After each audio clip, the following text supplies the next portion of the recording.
Hey y'all, gravity, any day above ground, live it. I hope everyone's enjoying the first day of the week. It's a beautiful day out here in Atlanta. Very beautiful.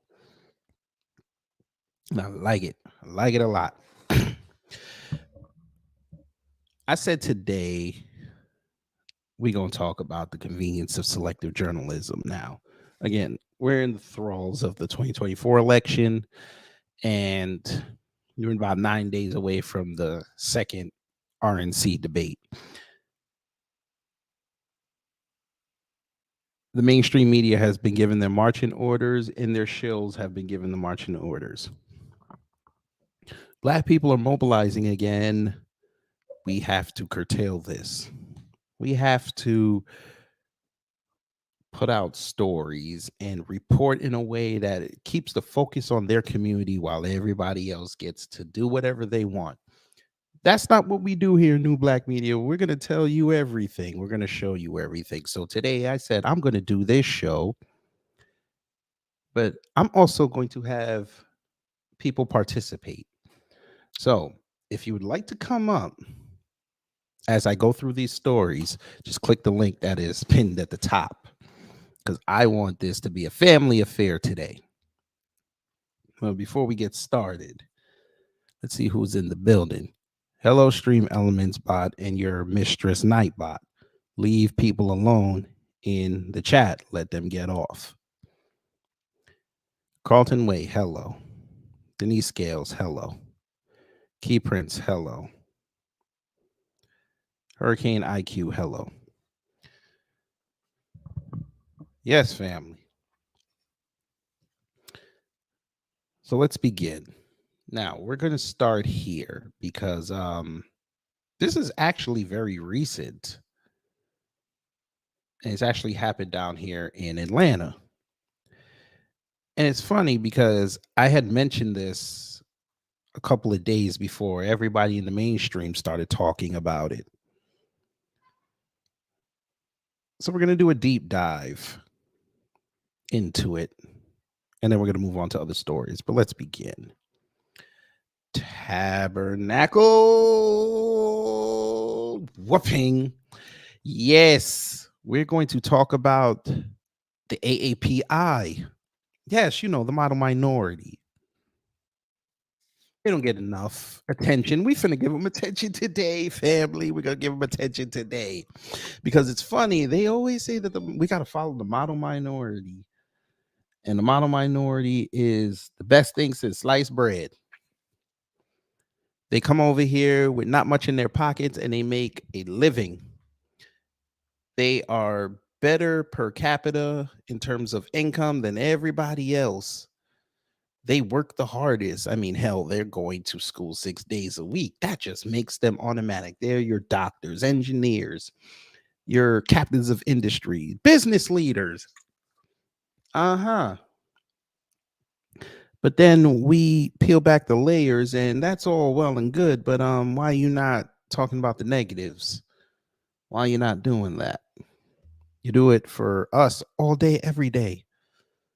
So today I'm going to take it upon myself to do it for you because it's funny. Atlanta news talked about this, but the mainstream tried to stay away from it until it got worse.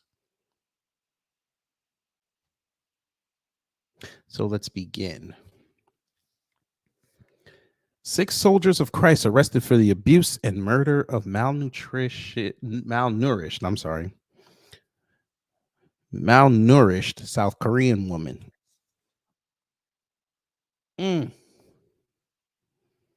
Let's hear what CNN had to say. Fair use.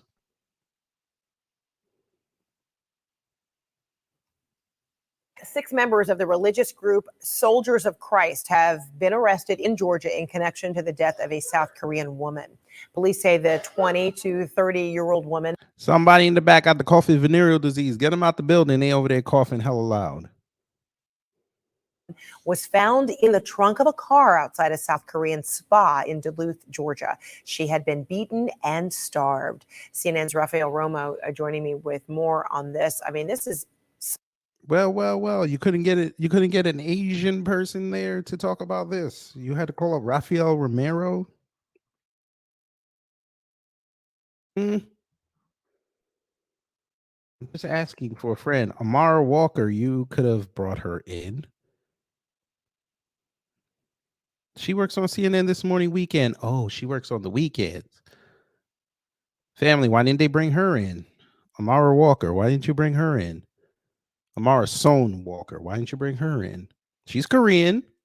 This would have been a perfect story for her to do. Hmm. Hmm.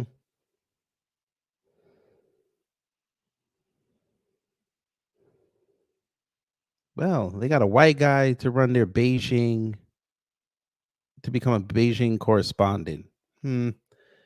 All right, back to the story. Such a horrific crime. Yeah, horrific indeed. And some of the details, Fred, that have surfaced are not only shocking, but also gruesome and disturbing. Police say that at the moment of death, the victim weighed only 70 pounds. Her body was found in the trunk of a car parked at a strip mall in Duluth, Georgia. It's about 25 miles northeast of Atlanta, according to the Gwinnett County Police Department, which is investigating the case. They said in a statement that the medical examiner's office believes malnourishment could be a contributing factor to her death, adding that the exact cause is still under investigation. 6 people, including a minor, Fred, have been arrested in connection to the death of the South Korean woman who, according to police, was beaten and starved for weeks. A police spokesman said those arrested identified themselves as members of a religious group. Detectives believe that the victim was brought over from South Korea sometime in the summer under the guise or under what she thought to believe joining a religious organization. They call themselves Soldiers of Christ. After finding the victim's body in the car's trunk, police say then they conducted a search of a home associated with the vehicle where they believe the woman was kept. Authorities released pictures of the home's basement. They appear to show a storage room with laundry and other supplies neatly arranged on shelves, but police blacked out large areas that they say were covered in blood. 5 of those arrested ranged in age from 22 to 26, and a 6th one is a minor aged 15. They all face charges of felony murder, false imprisonment, tampering with evidence, and concealing the death of another. Authorities have not released the identity of the victim because she was an immigrant from South Korea, Fred, and they're still trying to notify her family back home. Oh my God, that is Interesting. Let's say that part again. Interesting. Concealing the death of another. Authorities have not released the identity of the victim because she was an immigrant from South Korea, Fred, and they're still trying to notify her family back home. Oh my God, that is horrific. How the hell was she?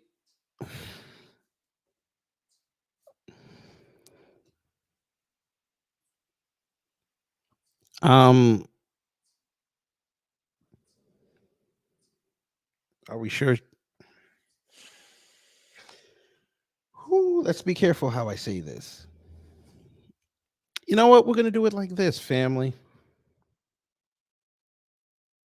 We're gonna do it like this. Okay. Tabernacle.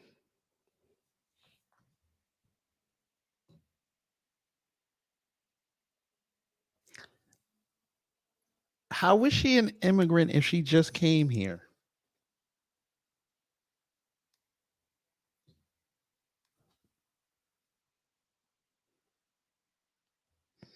It says an immigrant is a noun meaning a person, one that immigrates, such as a person who comes to a country to take up permanent residence.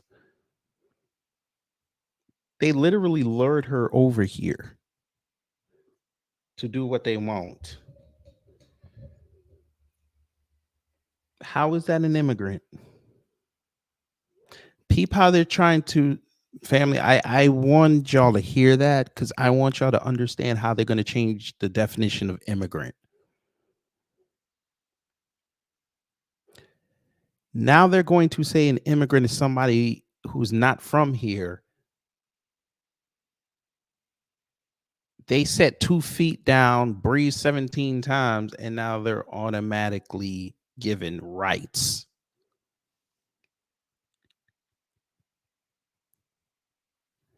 Denise Scales, thank you for the $10. Thank you.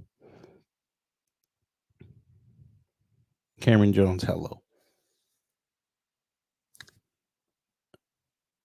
Uh-huh.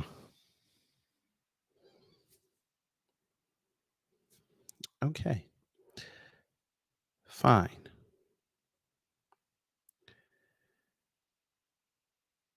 What if I told you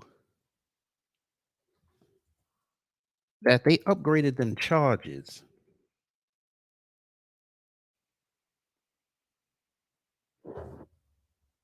What if I told you they're calling them a gang now?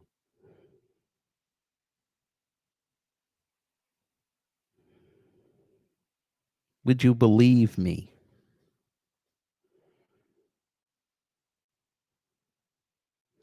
I haven't steered y'all wrong, right? Family, they took this girl, did what they did to her, and left her in front of a spa out in Gwinnett County for her body to be discovered. That's the only reason why this story and her story is being told. Because somebody saw the car that she was left in. She was left in the trunk, and they decided to investigate it because they couldn't even say, let them park the car somewhere where people won't think that it's suspicious. They left it right in front of the business. Okay. I haven't steered y'all wrong, right? There you go. Gwinnett County murder suspects also facing criminal street gang charges after body found in trunk. Via Fox 5 Atlanta. Let's hear what they said. Fair use. Bet you they probably got ads like a motherfucker. Of course they do. Bastards. Of course they have. New details about the death of a South Korean woman who came to the United States to join a religious group. Doesn't make her an immigrant. Gwinnett County police now have new warrants for all of the suspects, accusing them of being in a street gang. 4 of the 6 suspects accused of beating and starving the victim to death, victim, before stuffing her body in the trunk of a vehicle went before a judge on Friday.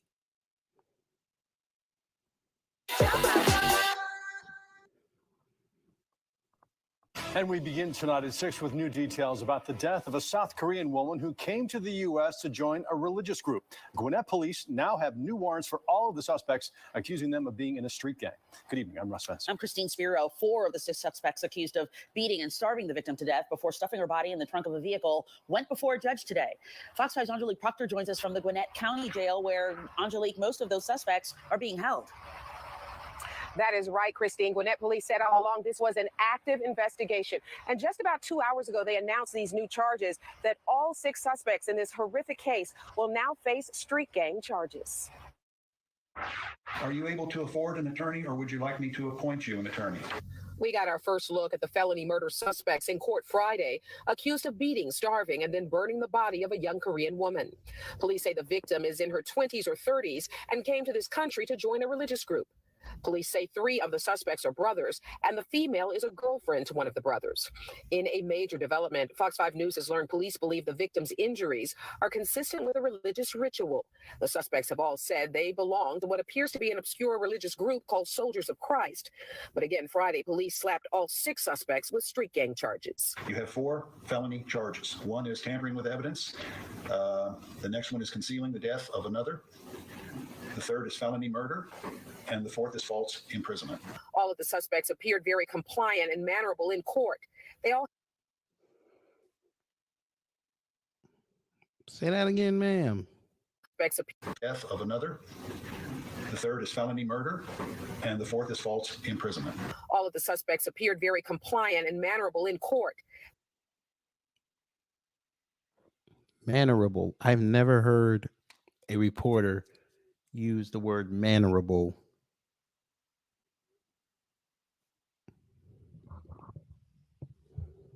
when doing a story about an arraignment.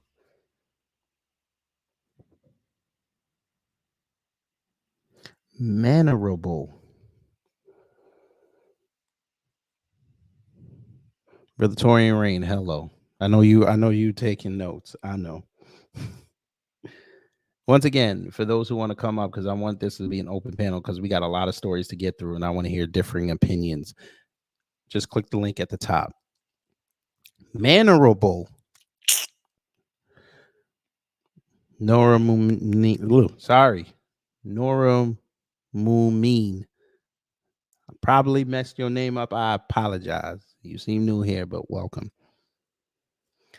Yeah. Mannerable. Okay. They all had court interpreters. The sixth suspect is a juvenile, just 14 years old, and one suspect is still in the hospital with Hey, they're starting them young, family. 14. They're starting them young. related injuries. Still, neighbors are stunned that police say such violence was going on in the basement of a house in their upscale subdivision. Kind of freaking out because I leave my door open all the time. The cars are unlocked all the time. So it's kind of freaky when you stop, 1 second and you realize it's next to your house. Yes, a lot of Latinos in AAPI are out there in Gwinnett, but it's I leave my door unlocked. I leave my car unlocked. All right, you probably got guns. That's why. But it's not a joke. And another troubling detail, police say when they found that victim's body in the trunk, she only weighed 70 pounds. Tonight, they are still trying to notify her family in South Korea. We are live in Gwinnett County. Angelique Proctor, Fox News. Yeah. Oh, by the way, 3 of the suspects, all brothers. Oh, yes. Oh, yes. See here? First 3 are brothers.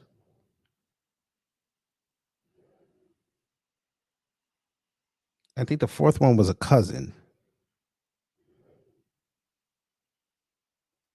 Yeah.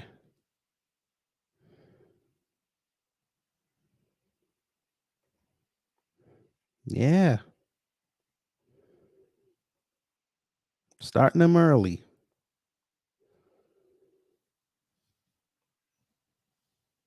Is this the same story?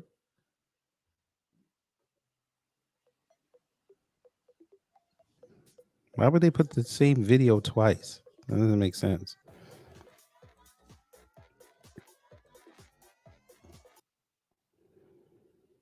Somebody didn't update this right. Maybe not. Play this video.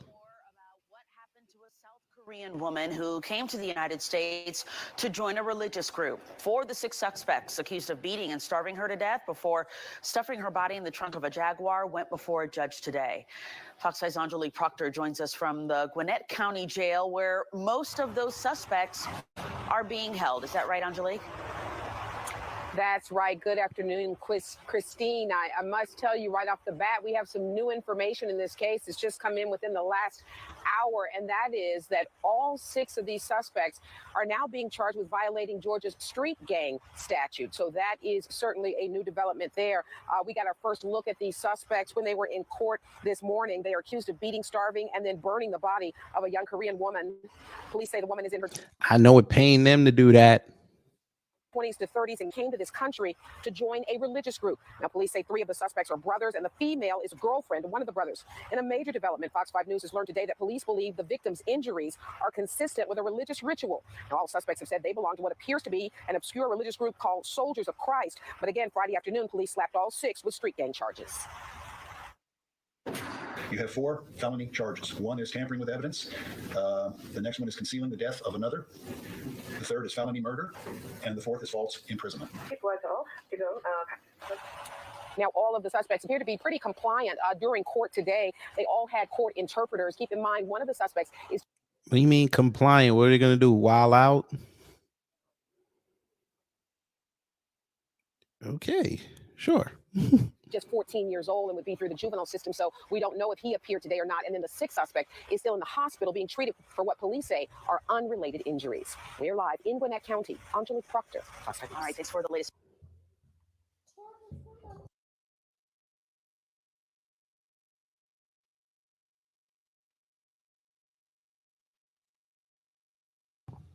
So there you go, family. Hey, who remembers that Jason Black broadcast when Dustin Hillis was talking about crime in Atlanta and he had that Asian woman on there? Where is she on this? Hey, Chambly, Dunwoody, y'all got a huge Asian population up there. Why aren't y'all outside looking for justice on this? Where are all the Asian channels on this? Hey, I'm gonna say, where's my kid? Okay, she's gone. You bitch ass Asian crime watching Asian Dawn. Why didn't you report this?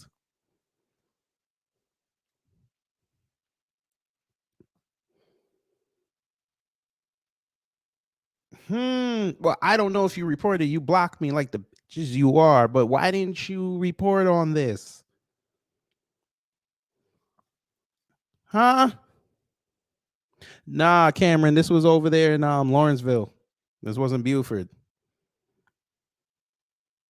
Oh, you know, if it was Buford, them white folk would have lost their mind. Them nice middle to upper class white folk. Oh my God. And them black folk too. Lord have mercy. Buford been producing some great college football talent the last few years. They don't need that. He said that was Lawrenceville. That was down the road. Don't bring that over here.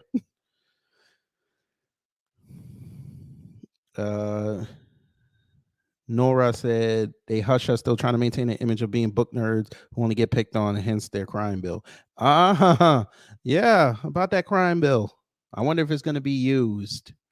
Yeah, so I asked it, hey, Juju Chang, where you at on this? You should have been on Good Morning America talking about this. Hey, Jeannie Mai, in between you divorcing Jeezy, you should have came outside on this. Where's Janae Aiko? You should be setting up the fundraiser.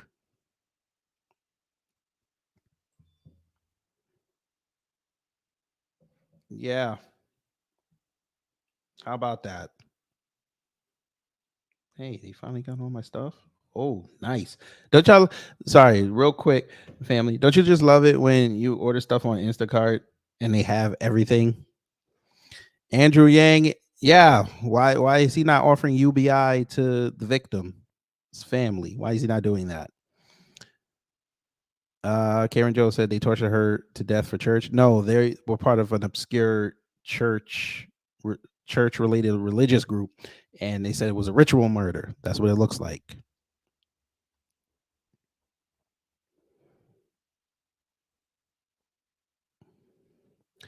Yeah.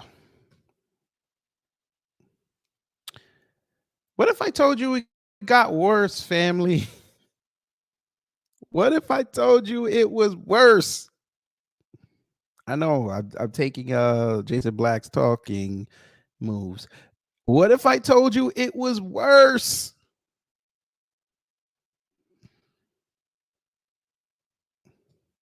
You didn't think it could get worse?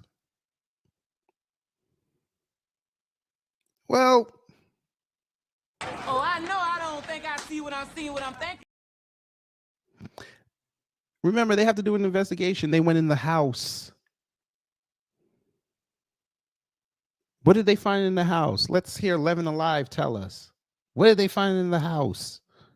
At 11, new details as police add more charges against the suspects accused of beating, starving, and killing a woman in the basement of a Gwinnett County home. The suspects claim they are a religious group, but now police are calling their group a criminal street gang, charging them with gang activity on top of felony murder. And all new tonight, we are hearing from a cult expert who says, I ain't gonna hold you, family. Why does this dude look like an amalgamation of ABL, Lester Holt, and Raj from What's Happening?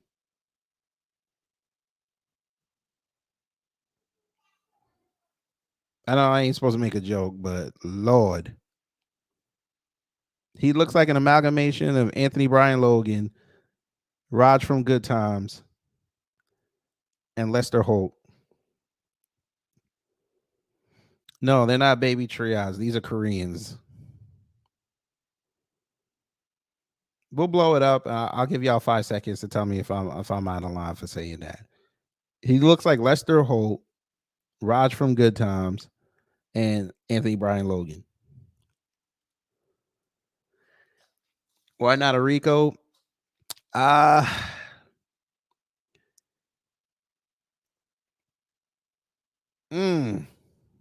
ain't sure. I don't think there was anything monetarily to gain out of this. I don't know.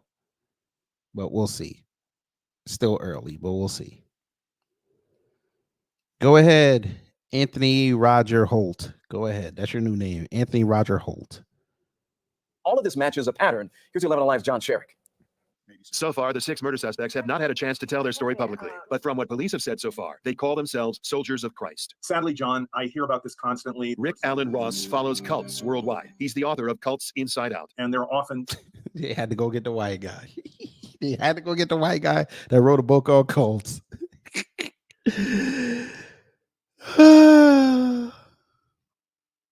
Gotta love it, family. Gotta love it. These kind of tragic circumstances. Tragic. According to police, earlier this summer, a woman left her home in South Korea, ending up at this home in Gwinnett County, halfway around the world. She thought she was joining a religious organization. Police say the 5 adults in their 20s and one 15-year-old, so-called soldiers of Christ, imprisoned her, beat her, withheld food from her, and she died. When police discovered her body this week in the trunk of a car, she weighed 70 pounds. Ross says that's all how cults often work. No one intentionally joins a destructive cult. So there is this element of deception, a kind of bait and switch con, and then only when they become involved more deeply in the group is it revealed to them in increments what they're really getting involved with. Ross seeing this again and again. There have been many deaths tied to destructive cults, starvation deaths, deaths due to extreme living conditions, beatings, medical neglect. Police saying that for now, they believe they've arrested everyone involved in the woman's mistreatment and death. In Atlanta, John Sherrick, 11 Alive. House of Horrors, they called it. House of Horrors.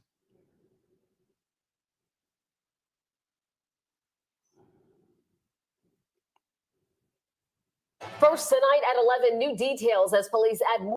Claim they are a religious. Why are they putting 2 of the same videos on the same page? I don't understand why they keep doing that.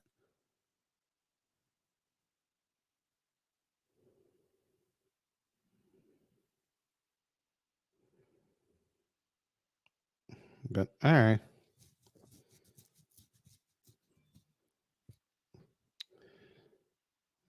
All right.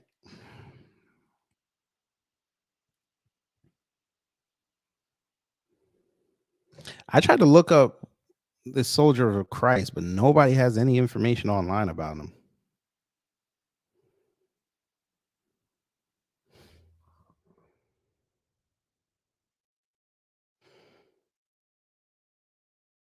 Yeah.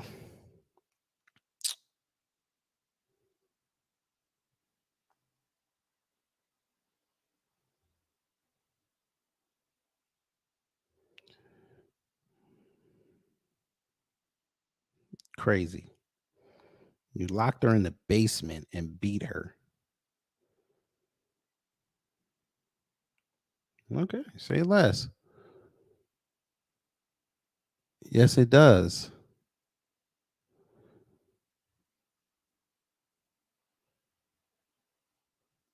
Yes, they are white playing Hello JOS. Yes, they are. They're trying to minimize it. But when them Asians got deleted down here, oh, they were rife. The reporters were indignant. They couldn't believe it. Yes, the model minority is causing trouble. But did you think we would stop there, family? Did you really think that was it? Yeah, it is. The show's over. Yeah, right. Yeah, right. Remember when I talked about this, family? When I talked about the man up in New York who hit the woman with the hammer and the 2 kids, the roommate? Yeah. Yeah. Seems like an eon ago, right? They buried this story.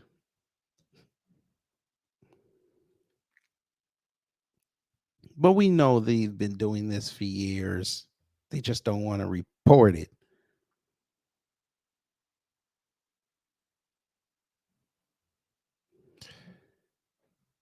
They just don't want to report this.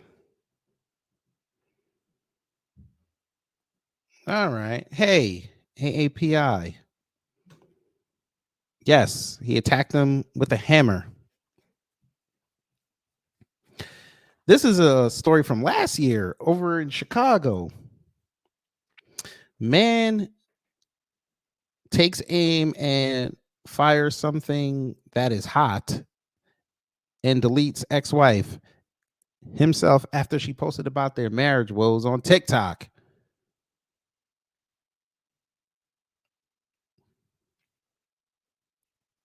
A man traveled more than 700 miles to his ex-wife's Chicago home and deleted her in a murder-suicide after she wrote about their relationship woes on TikTok, according to reports.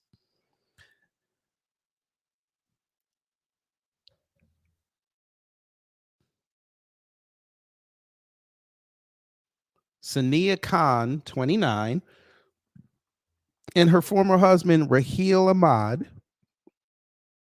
36, were both found with gunshot wounds to the head in her Windy City condo last week, according to the Chicago Sun-Times. The pair were married less than a year and divorced in May. Ahmad of Alpharetta, Georgia, traveled to Illinois last week before the violence exploded. Khan, a Pakistani-American photographer, had frequently described the pressure she faced in seeking a split with Ahmad. Quote, going through a divorce as a South Asian woman feels like you failed at life sometimes, she wrote in one post. The way the community labels you lack the support, labels you, the lack of support you receive, and the pressure to stay with someone because what will people say makes it harder for women to leave marriages that they shouldn't have been in to begin with.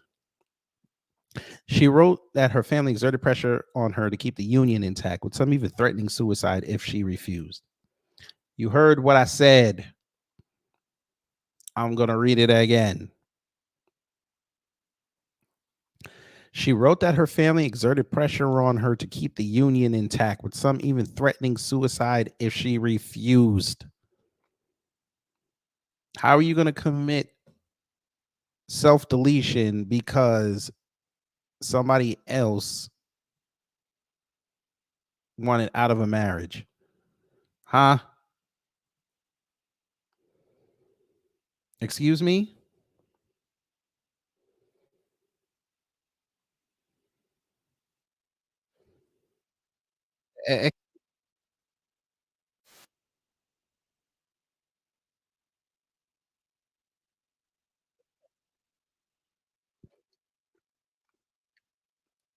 Gotcha.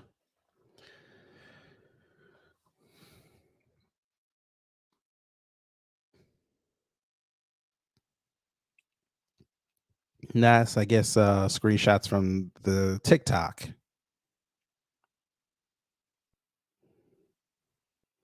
Where the Smash Bros at? Where the Smash Bros at? Let me back it up a little bit more. Where you Smash Bros at? 'Cause I know y'all looking.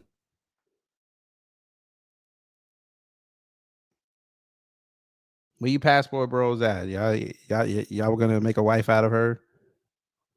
Huh?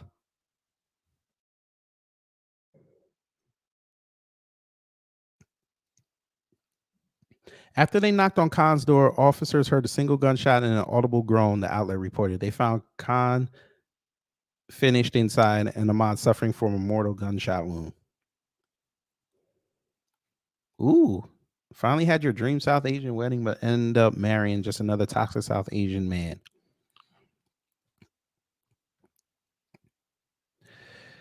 On her professional website, Khan, a former flight attendant, said she grew up in Tennessee before moving to Chicago in 2021. She had planned to move back to her home state before she was deleted.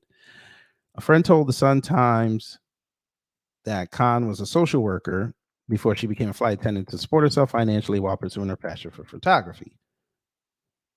What is this? Oh, I'm not clicking this. What does that say? Damn it. All right, whatever. I don't care.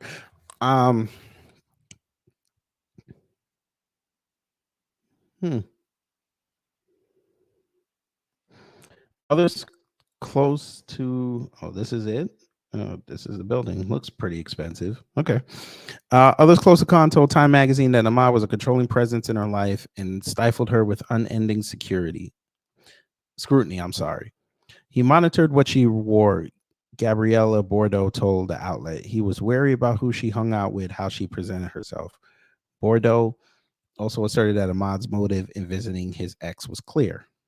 There was no reconciling. Bordeaux said this man did not go there to salvage a marriage. He went there with a gun for a reason. Others say Khan had long considered getting a restraining order against her former spouse, but never did.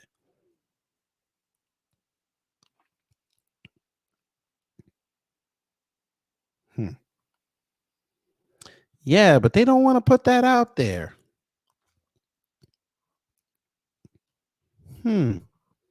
Interesting. But if this was black people, oh, that'd be all over the news.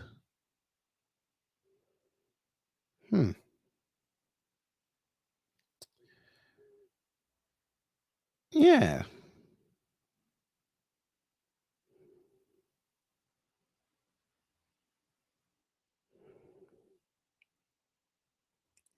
Then I got this one. This is old.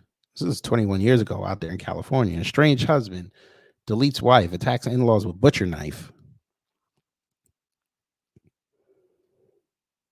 Now, this is on the LAPD bulletin.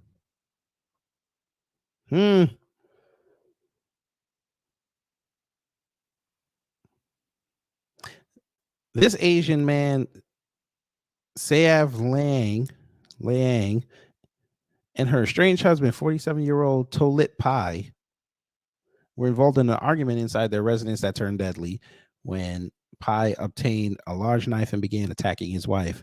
Liang's mother and brother intervened and attempted to stop the stabbing.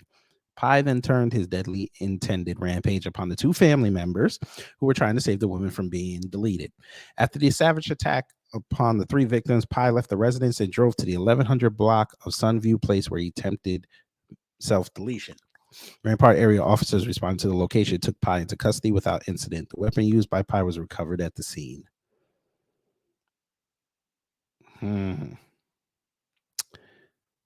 Yeah. But if this was a black person, they would this would be all over the news. This would be all over the news.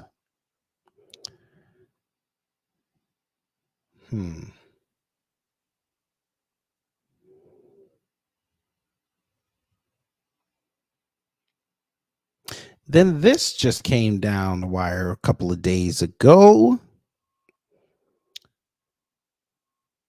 Tabernacle. Man arrested after admitting to deputies what he was traveling with along South Carolina interstate.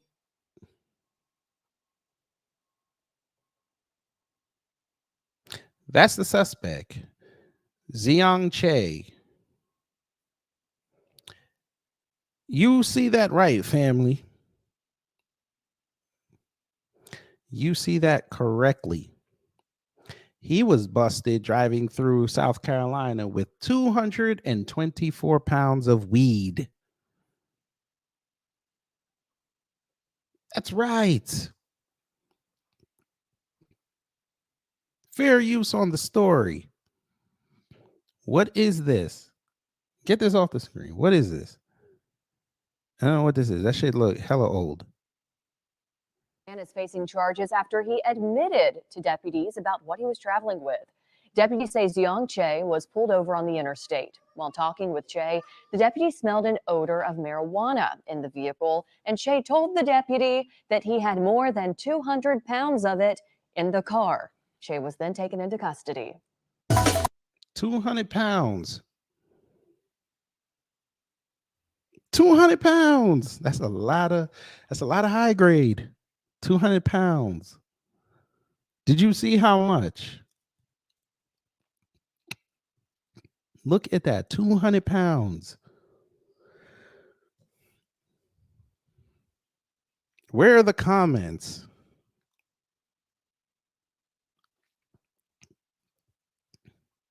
That is a weird looking white man. Jesus. Where are the comments? Oh, they don't want to comment on this story. Uh-huh.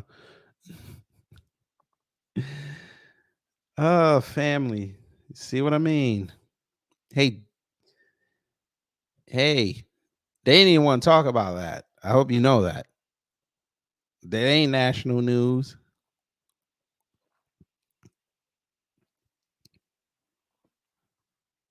Notice when it was them, nobody wanted to say nothing. When Matt Cobra got arrested last month, no national news. That he's a celebrity. He should have been out there.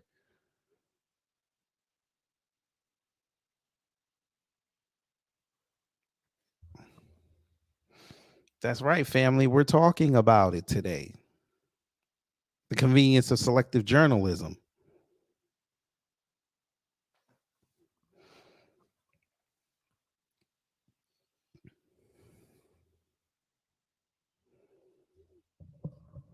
Again, the link is open.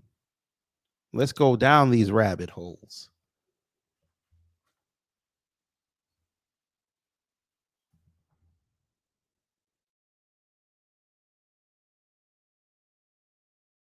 Go down it. Bet you didn't hear this one. We're going to get off the AAPI for a second. Bet you didn't hear this. Now they're going to say this is black kids, right? Now see, look, NBC got the nice header. They got the family out there. They got two people doing the story.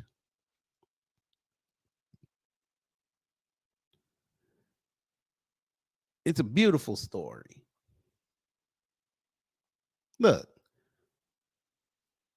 BLM mob beat white man unconscious after making him crash truck.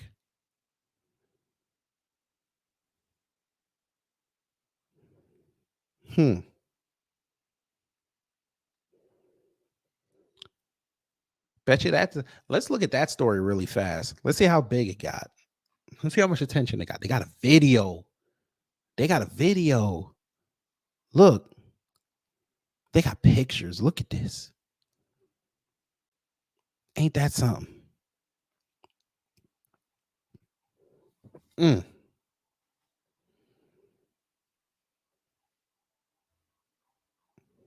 at this story. Black man did something egregious.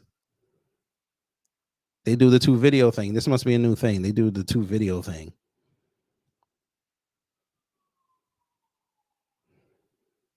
I bet you they had all the details in that story. Timelines and everything.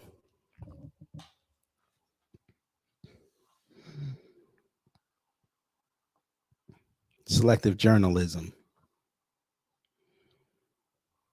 They had to fight and claw to talk about the AAPI. When it comes to this, oh nah, we got all the details already.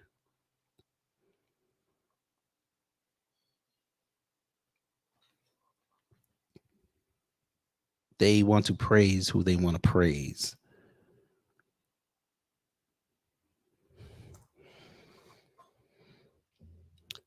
What's the name of that story that they're trying to run with on Twitter right now?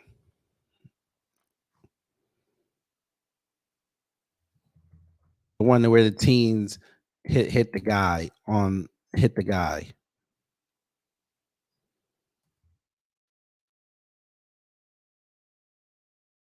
Everybody, this one. I'm not gonna play the video.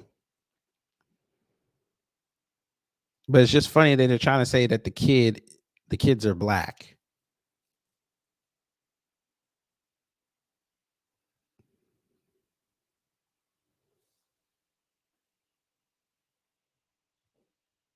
The driver was black.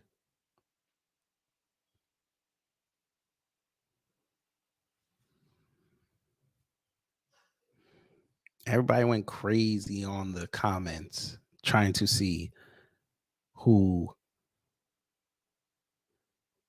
was driving, and they didn't care. They just said he was black. I put the link for that in the chat. I can't play that video because I know how YouTube is gonna be. Talk about something. I'm recording violence.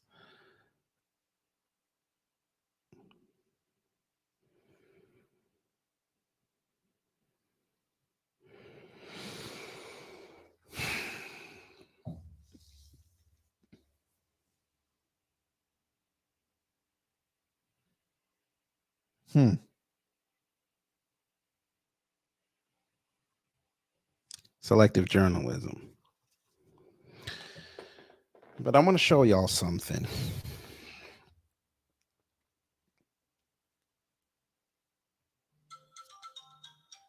Sorry.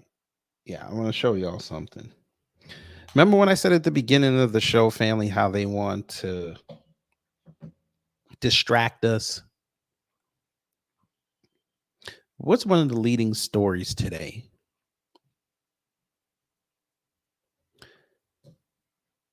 The divorce of Jeannie Mai and Young Jeezy. Now, in the chat, tell me how much on a scale of 1 to 10 you care about that.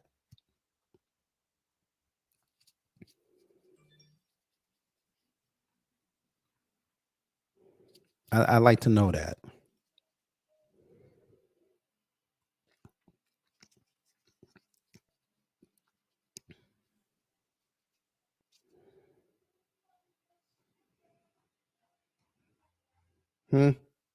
I like to know that.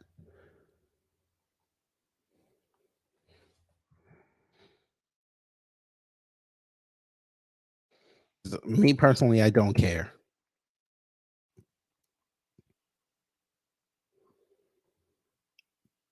They distracted that. Oh no, we can add 0. We can add 0.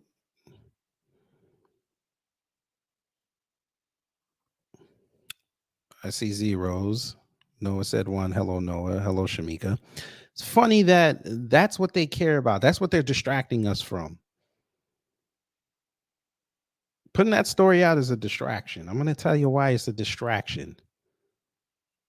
Where the hell is it? Here we go.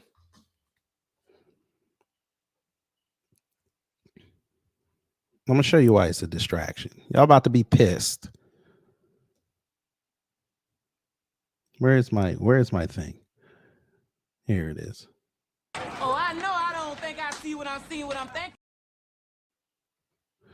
Yeah, family, he's at it again. Biden to push for Ukraine aid democracy as China and Russia skip UN General Assembly. That's right, family. The UN General Assembly started today. And we know what's on the docket.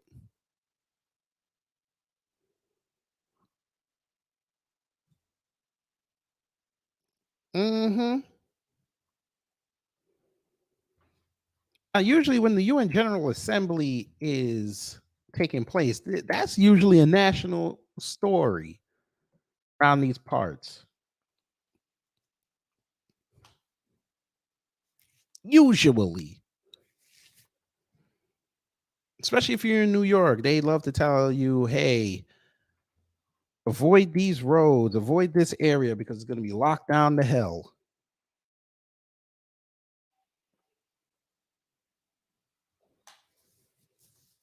But outside of New York, nobody knew about this unless Twitter didn't even talk about it.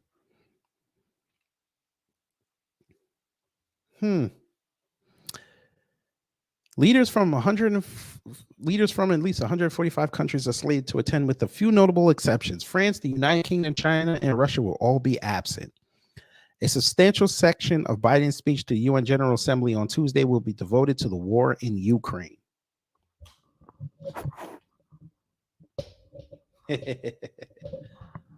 Bet you he's going to tell the world that we need to help Ukraine. Y'all need to fork over some money. I can't do it all myself.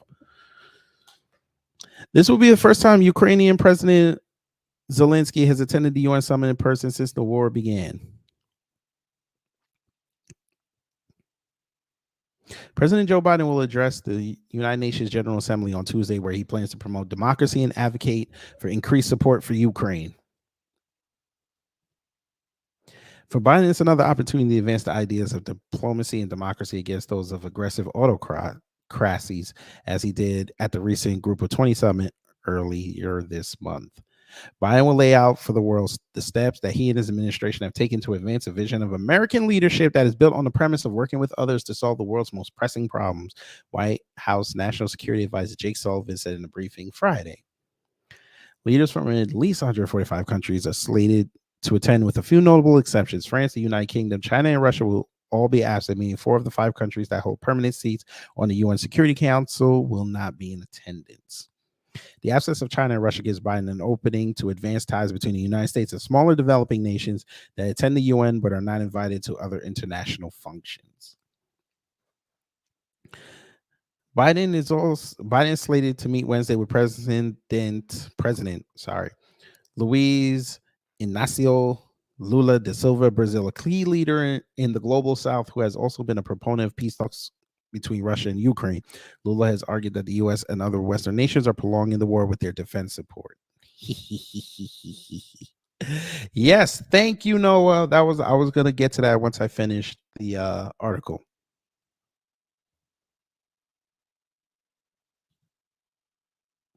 I understand, Nora, but I understand that, and I'm with you. Well, we need to understand that these stories exist, and this is how the media likes to stay away from the topics that are paramount to us.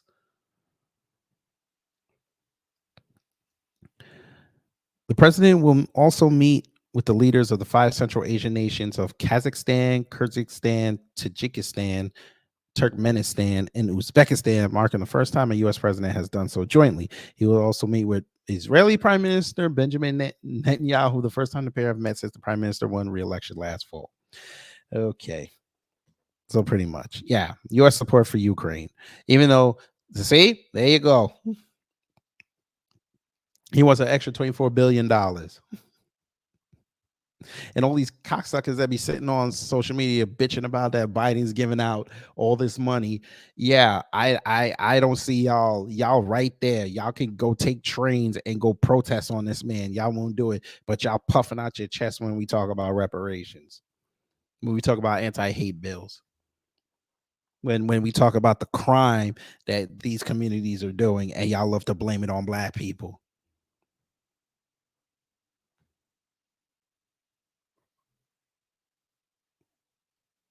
Y'all want us to be sitting there arguing with tethers all day.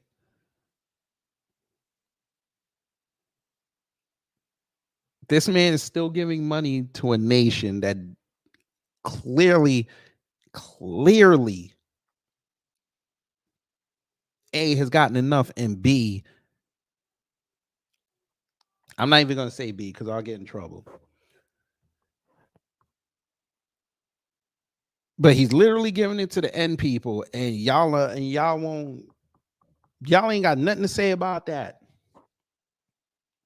But Deion Sanders buys, he brings sunglasses for his players, and he wins a great game, and y'all are worried about how much his glasses cost.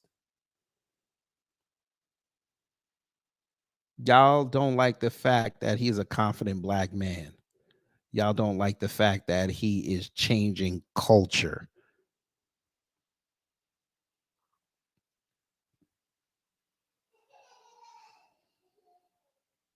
Again, I said it last week. I'll say it again. Y'all wouldn't have been talking about this man if he was in the SEC. Y'all wouldn't have said shit. Oh, he's a black coach in the South. Okay, that's great. Y'all would have been there for maybe the first game, and then after that, y'all were just gonna wait for him to lose. He went way to the West Coast. He's in a West Coast conference. You got jackalopes flying to Denver and driving to Fort Collins for a football game, and y'all are upset.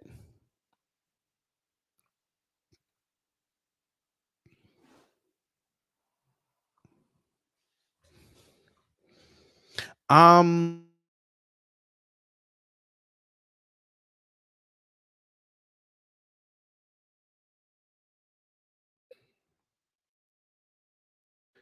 Afro, I'm sure is going to talk about this eventually, or if he hasn't done it already. Now it went national. What am I talking about?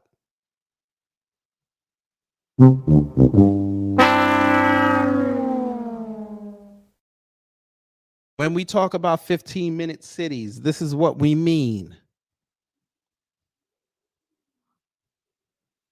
Chicago's mayor wants to create city-run grocery stores. So now you want to take away private business from folk.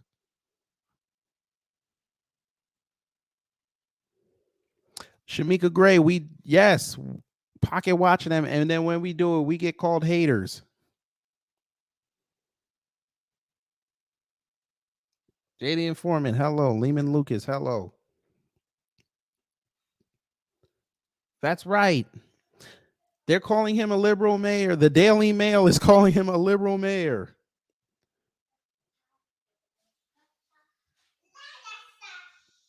Lord have mercy. The liberal mayor said, quote, all Chicagoans deserve to live near convenient, affordable, healthy grocery options. We know access to grocery stores is already a challenge for many residents, especially on the south and west sides. My administration is committed to advancing innovative whole of government approaches to address these inequities. I am proud to work alongside partners to take this step in envisioning what a municipally owned grocery store in Chicago could look like. For those who need to know what whole of government approach means, it refers to the joint activities performed by diverse ministries, public administrations, and public agencies in order to provide a common solution to particular problems or issues. I've not done a deep dive on Brandon Johnson, so bear with me.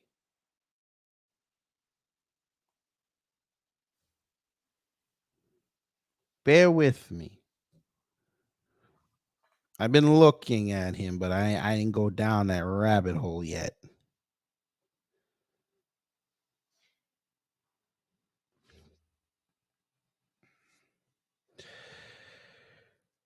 Whoo.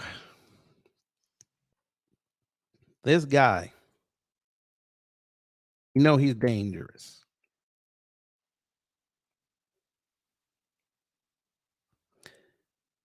You wanna make a city-run government established grocery store, so you get to limit what people buy.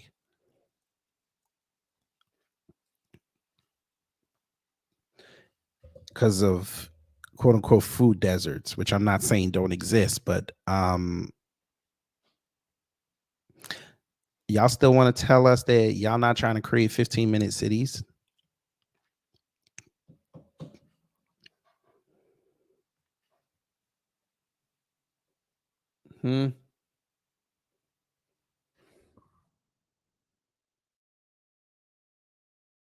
What's next? The government run laundromat where they get to limit how much soap you use?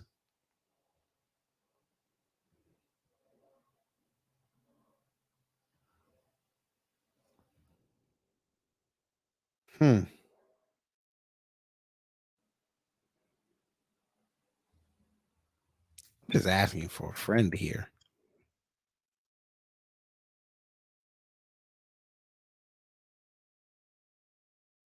Sounds kind of crazy, doesn't it?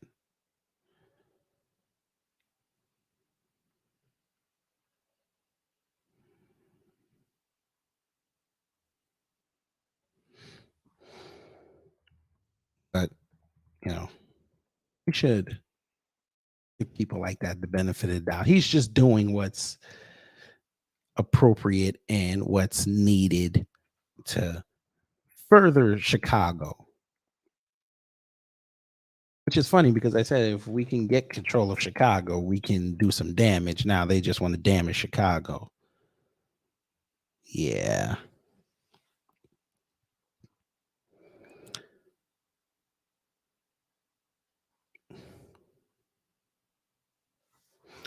I want to see something. I want to see who donated to Brandon Johnson. I'm actually curious. I never looked.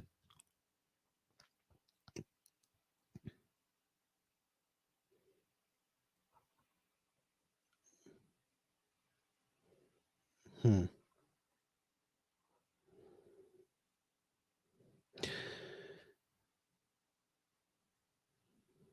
Well, let's see. Get off my screen. So it says the Chicago Teachers Union, American Federation of Teachers. Yeah, the ones that are allowing our kids to be indoctrinated. Yeah, of course. SEIU Healthcare. All right. Seems all local, I guess. Yes, 1984. Very good. Yes, 1984.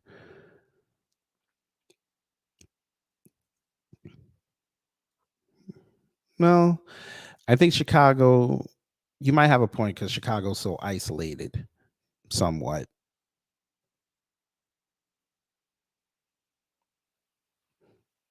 I guess.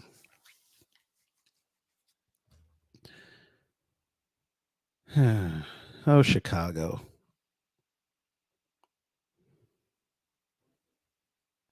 I like Chicago. I really do.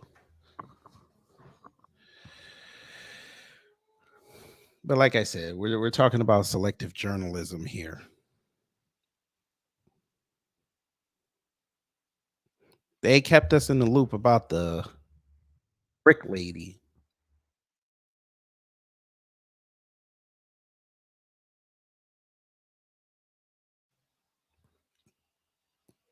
When did that go down? Like last week?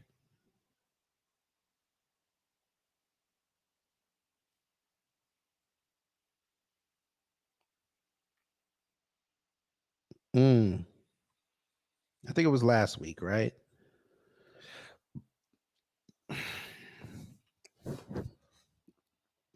Well,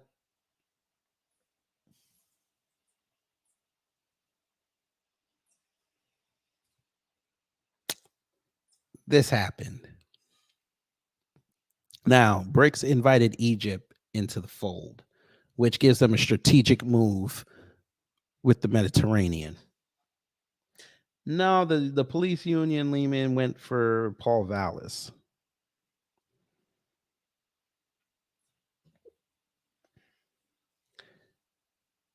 BRICS. You know, somebody told me online that they ain't important. This is a nothing burger. All right. Cool. BRICS now owns Egypt and Ethiopia's Nile Dam dispute. It's a great fanfare and some raised eyebrows. The BRICS grouping agreed to expand its membership at its summit in South Africa last month. The decision to invite Saudi Arabia and the United Arab Emirates, as well as their traditional rival Iran, to join, drew particular attention. We're going to talk about Iran in a minute. Let's notice were the longstanding tensions between two other pending members, Egypt and Ethiopia, over the latter's Grand Ethiopian Renaissance Dam project, which is in the final stages of completion. In offering both countries membership, BRICS has absorbed a complex regional conflict into its midst, raising questions about the group's potential to shape global affairs.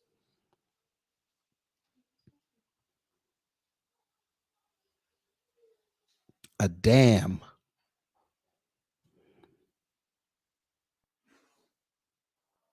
Mm, mm, mm. And we're going to talk about Iran.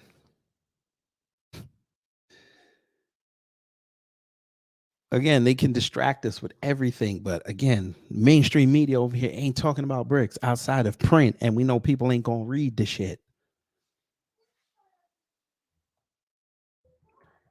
Biden loves us so much.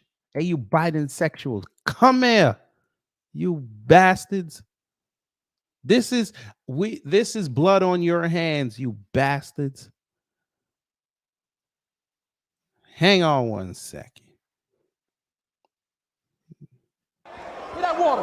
He about to get this work. He about to get this work. Oh, I said his name. Insult to my existence. You read that correctly, family. This bastard let 6 terrorists go home, and each one of their suitcases, they got $1 billion to take back to Iran. So this joke is going to go ask for $24 billion extra, and now he just gave away 6.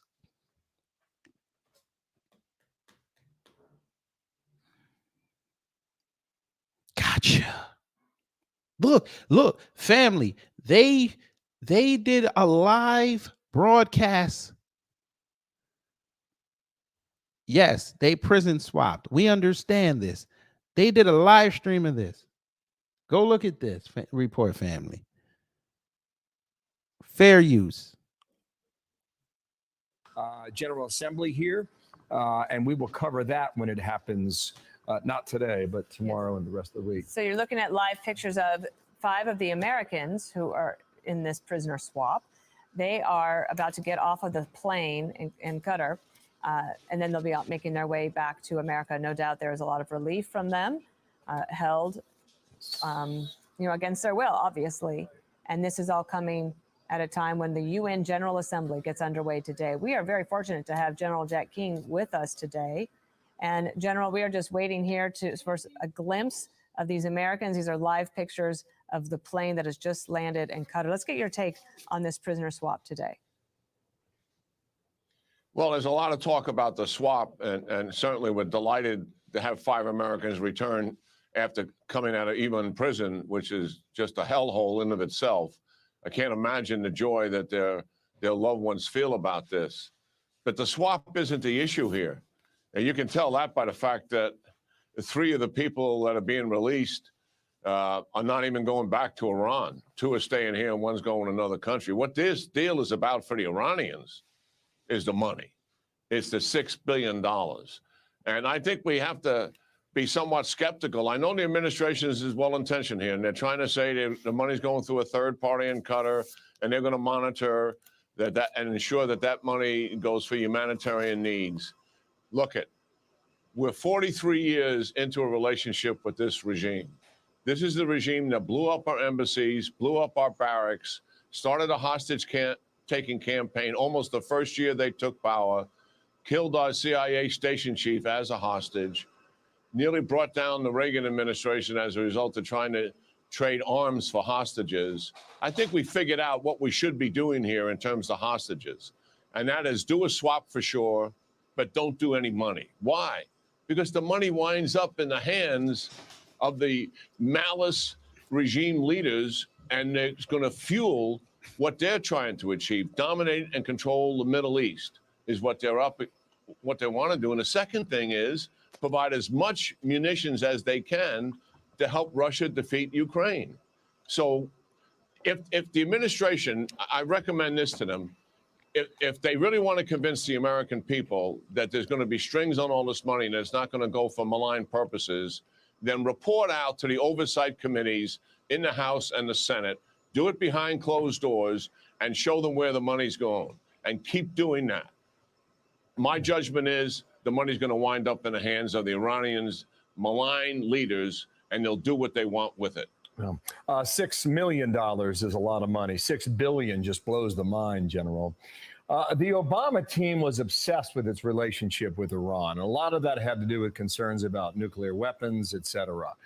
The Biden administration, yes, but not as much. I mean, it's pretty clear and just on their public statements, but they did the deal anyway. So please explain to our audience, what is the obsession with the relationship with Tehran?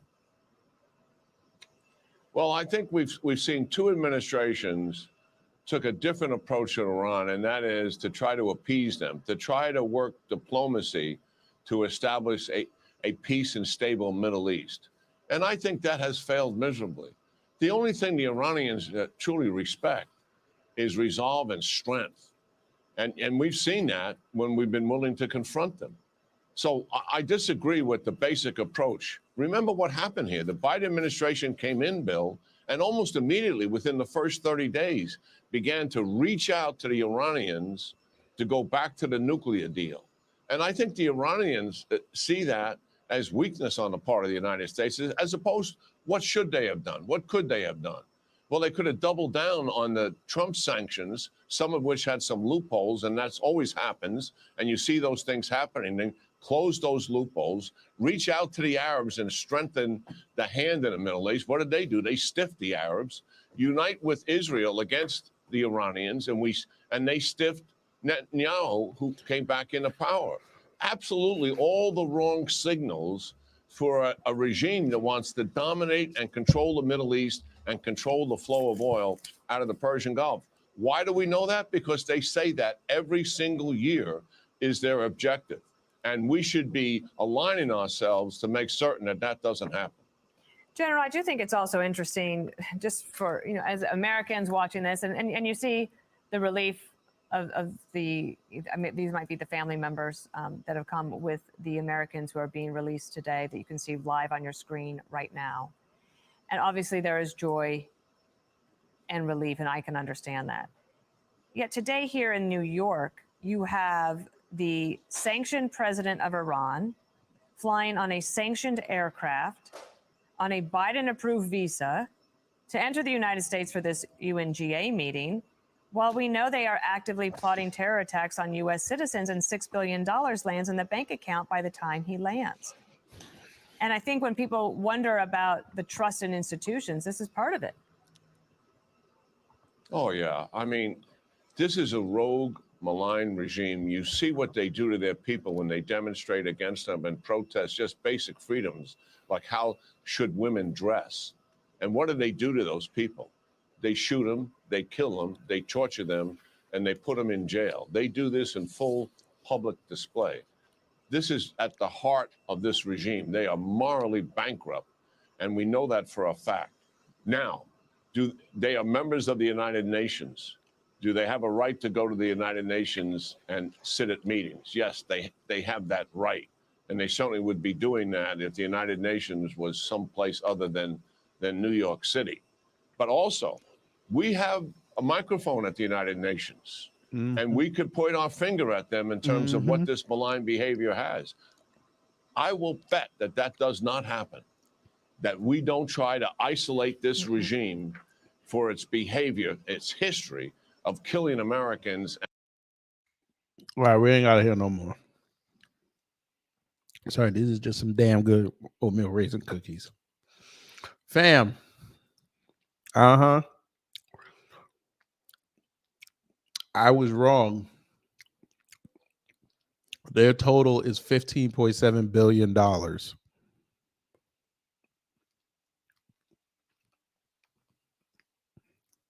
Almost $16 million. Billion dollars. I'm sorry.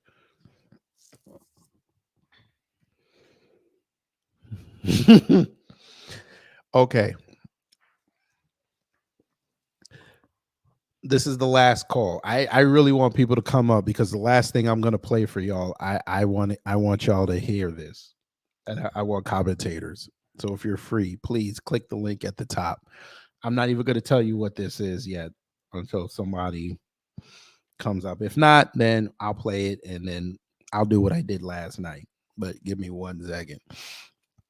I gotta get another one of these cookies. This motherfucking cookie is good. You bring him here. Right here. Do you hear me? Right here. What? You heard what I said. Just do it.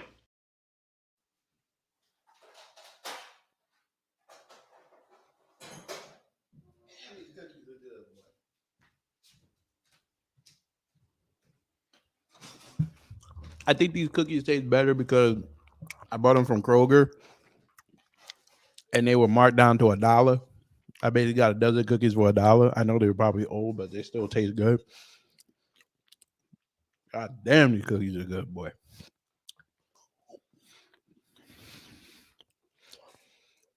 Come on, I know somebody want a piece of this action I'm fixing to play. I can't even do. Y'all know why I played that. You know who that is reserved for?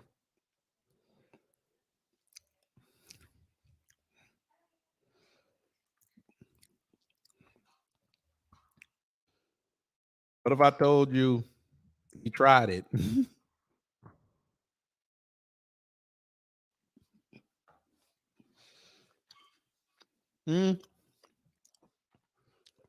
Oatmeal raisin. I'm sorry. These cookies are good. My bad. I'm sorry. I should be more professional.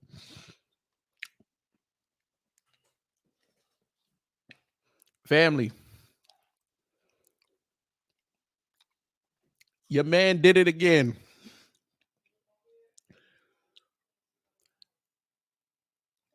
He went on Fox News yesterday and got hit with hard questions, and he got upset again.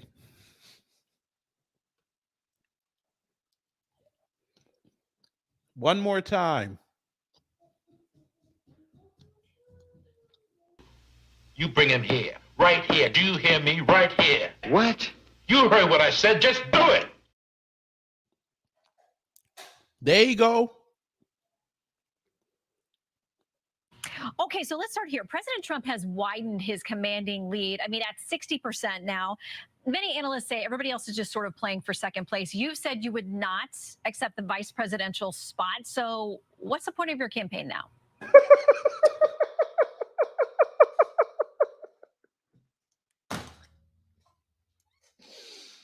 Fam. I gotta play it again. That is hilarious. Hey, go ahead. Greg Forehead, go ahead and tell me that Shannon Bream is a liberal. And that was a disgusting question. Go ahead and tell us that. Play it again. Okay, so let's start here. Watch his smile. Widened his commanding lead. I mean, at 60% now. Many analysts say everybody else is just sort of playing for second place. You've said you would not accept the vice presidential spot. So what's the point of your campaign now?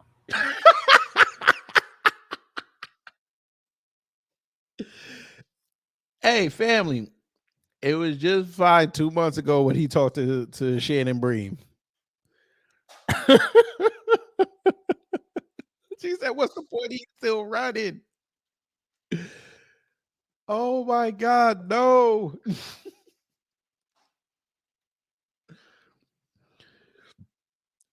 She asked, what was the point of you running? Why are you still running?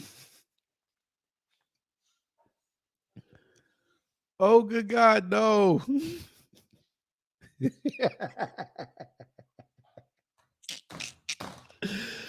Oh my God, no.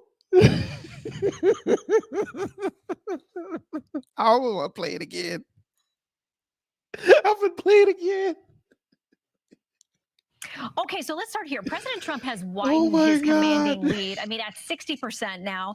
Many analysts say everybody else is just sort of playing for second place. You've said you would not accept the vice presidential spot. So what's the point of your campaign now?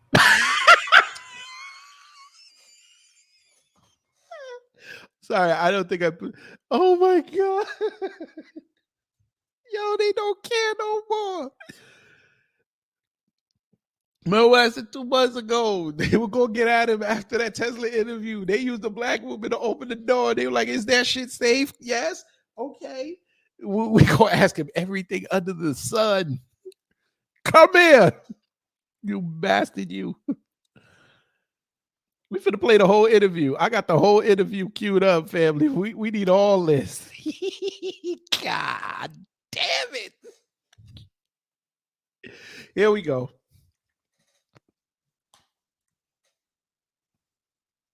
Primary debate in just 10 days. Brand new Fox News polls show him holding steady at 11%, still in third place, but now just 2 points behind Ron DeSantis, who's dropped 3 points since the first debate. Ramaswamy made headlines this week by vowing to fire 75% of federal government workers by the end of his first four-year term if elected. He's also promised to eliminate several federal agencies, including the Department of Education and the FBI. Joining me now to discuss all of that and more Okay, is first off, sir, J. Edgar Hoover's progeny and his grandkids and the people that are still hanging around from that administration and when it was started, is no way in hell he's getting rid of the FBI. Not happening. The FBI has their fingers in way too much. So that's not happening. But good out of the box thinking. Vivek Ramaswamy. Welcome back to Fox News Sunday. Good morning, Shannon. Okay, so let's start here. President Trump has widened his commanding lead. I mean, at 60% now. Many analysts say everybody else is just sort of playing for second place. You said you would not accept the vice presidential spot. So what's the point of your campaign now? So look, the core focus for me, Shannon, is to take the America First agenda even further than Donald Trump did, but to reunite this country. And y'all are still entertaining this man. He's literally telling you this is how he thinks on a daily basis. No medicine, there'd be no mayonnaise. No medicine, there'd be no mayonnaise. No medicine, there'd be no mayonnaise. No medicine, there'd be no mayonnaise. He's literally doing MAGA, and y'all are cool with that. I know I have to keep stressing this point, family. This man is literally doing MAGA talking points. Y'all did not like when the MAGA talking points were coming out of the orange man. Y'all did not like it. Now it comes out of him. Y'all are cool with it. Come on. At that point, you might as well tell me you ain't got a problem with Trump. I'm telling family, next Wednesday, Trump gonna get on that stage. He gonna see that man. He gonna, you remember he told Chris Christie to give him a hug with that big old jello grin on his face. Trump gonna see that man. He be like, "Hello, Mr. President, how are you?" He gonna be sitting there smiling and trying to shake his hand. Trump gonna come up in there talking about something. Yo, fuck nuts. Why you all in my stuff? You are not MAGA. Sit down. And I'm going to be in the background watching this when he does it. God damn it. You can't make this shit up.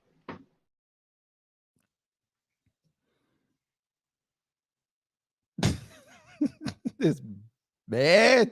Let's go. Country in the process. And I can't do that from a number 2 position or cabinet role. I can do that. Bullshit, you can't. Sir, you would be vice president. You're in charge of foreign policy. You'll basically be the deal maker. You'll be doing all the deals that are not sexy. Come on now. You'd have the phone line to the Speaker of the House and the Speaker of the Senate. What are you talking about? You would literally be a member of the Senate. You could get what your agenda done. As the next president of the United States, especially reaching young people in this country who are lacking in national pride. And Shannon, I think the way that we're going to be able to revive this country is by answering even what it means to be an American today. We're in the middle of a national identity crisis. I have a vision for reviving the 1776 ideals that set this nation into motion. I think we can still do it. We're not working with a lot of time. If my 2 young sons graduate from high school, if we're 10, 20 years into this and we haven't fixed it, I quite frankly don't think we'll have the same country left. But I think this is our window to get it right. That's what gives me my urgency. And I expect we will be successful. We came from 0.0% to where we are now. I think we're on track to win this election. So your profile is growing, but as it does, our polling also shows your unfavorables are up. This is the latest polling up 12 points.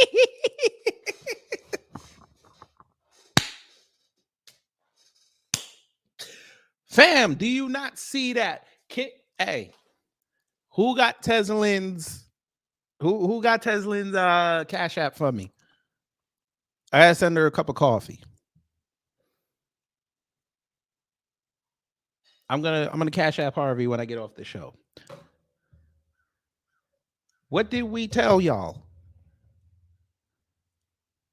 Torian, if you want to come up, come up. I got a present for you after we done with this video. I got a present for you. Make sure you buy some of Torian's merch. And then go buy my merch. What did we tell y'all, family? Did we not tell y'all that this man is unlikable? We told y'all this. He got the face you want to slap. He's a Republican, and Fox News is owning him right now. They're about to do the second debate.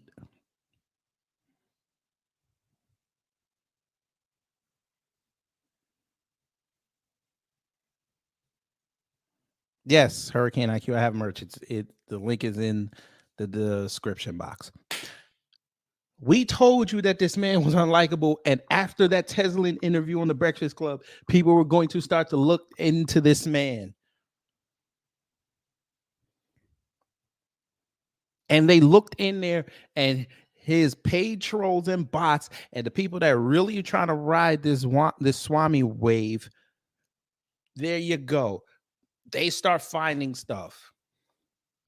Harvey brings up the fact that he was on Fox News years ago talking like this, but didn't nobody care because he wasn't running for anything. I started digging my heels into him in February. Notice mainstream media still didn't pick up the fact that he did an interview with the State Department way back in 2011. I'm the only person on YouTube that brought that up.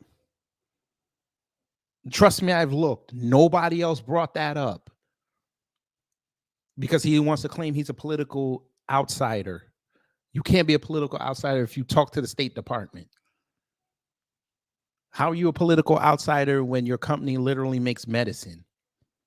You have to go through the FTC. You have to go through the FDA. So you're talking to politicians. You're talking to people that will move and shake to get your products to market. So I don't know what you're talking about.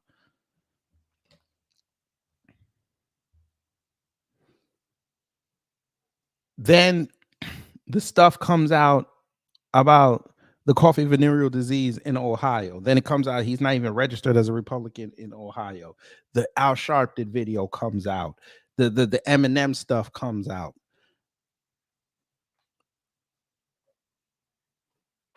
That man, I just read for y'all last week that him and the Ohio Senator J.D. Vance knew each other, and they were invited to a private luncheon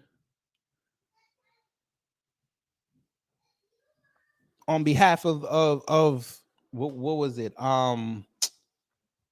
That dumbass organization, the Federalist Society.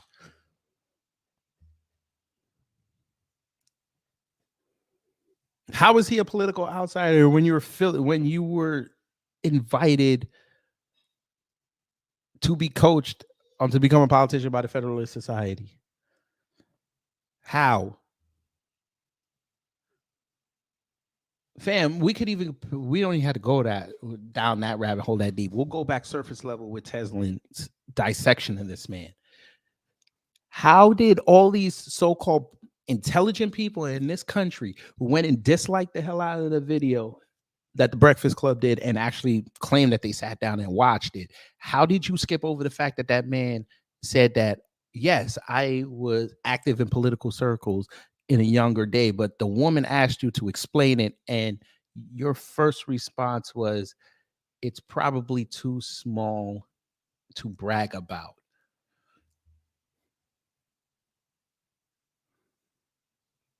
Fine, you undercover racists and other skin tones, including our own, didn't want to talk about the fact that he's been anti-black ever since he's been opening his mouth. Okay, fine, whatever.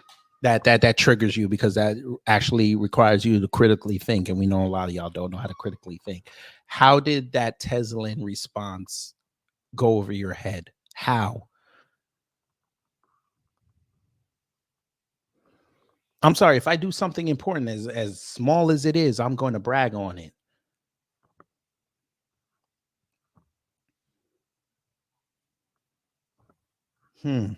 But y'all let that bypass. And now here we are. That interview was what, in the summertime? Here we are. We're on the throes of the fall season, and he's dropped 12 percentage points among all voters. So this man who needs to siphon the Democratic vote and get independents on his side to win the election, if he's picked, he can't even galvanize the other side. And he can't galvanize his own side. Because if Trump did say, okay, I'm dropping out, I'm just going to be a kingmaker, DeSantis is the guy. They're going to prop him up.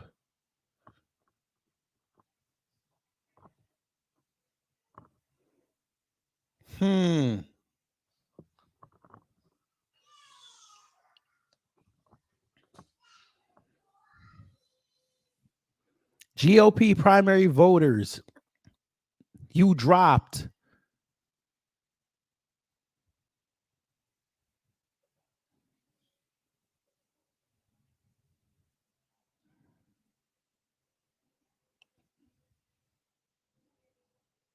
I know it says now in August, but this is a poll. They only gave you these high marks because you're visible.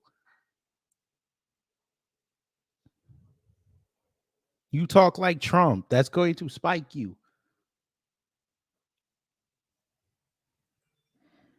They don't like you, sir. And it's going to continue to go up.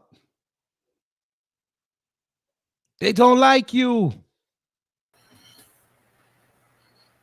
I like this guy that just came in, but they don't like you. Hello, sir. What's going on? Hello. How are you? I'm doing great. I see that ramen noodles is hitting a decline. Yes, and did we not tell them this for months? As a matter of fact, we woke. I don't know if you wait a minute. We woke. I don't know if you saw the video that I put up today, but I watched the whole thing, and I saw the dumbass that commented. And they're talking about it. He don't like the fact that you are playing music while you're reading an article. There's other black media. I'm looking at it. I'm like, why are you announcing your departure? You sound like ramen noodles.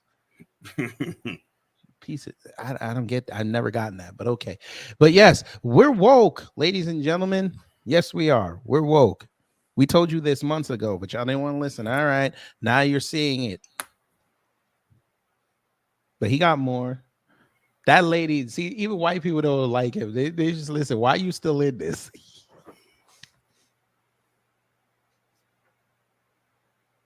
Since we polled this in August, one recent opinion piece puts it this way. Of all the descriptors attached to Vivek Ramaswamy, the 38-year-old political tyro enjoying a bizarre surge in the Republican primary race for second place, the most common one seems to be annoying.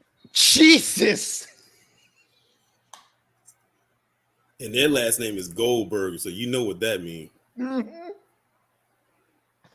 They said they don't like him because he's annoying.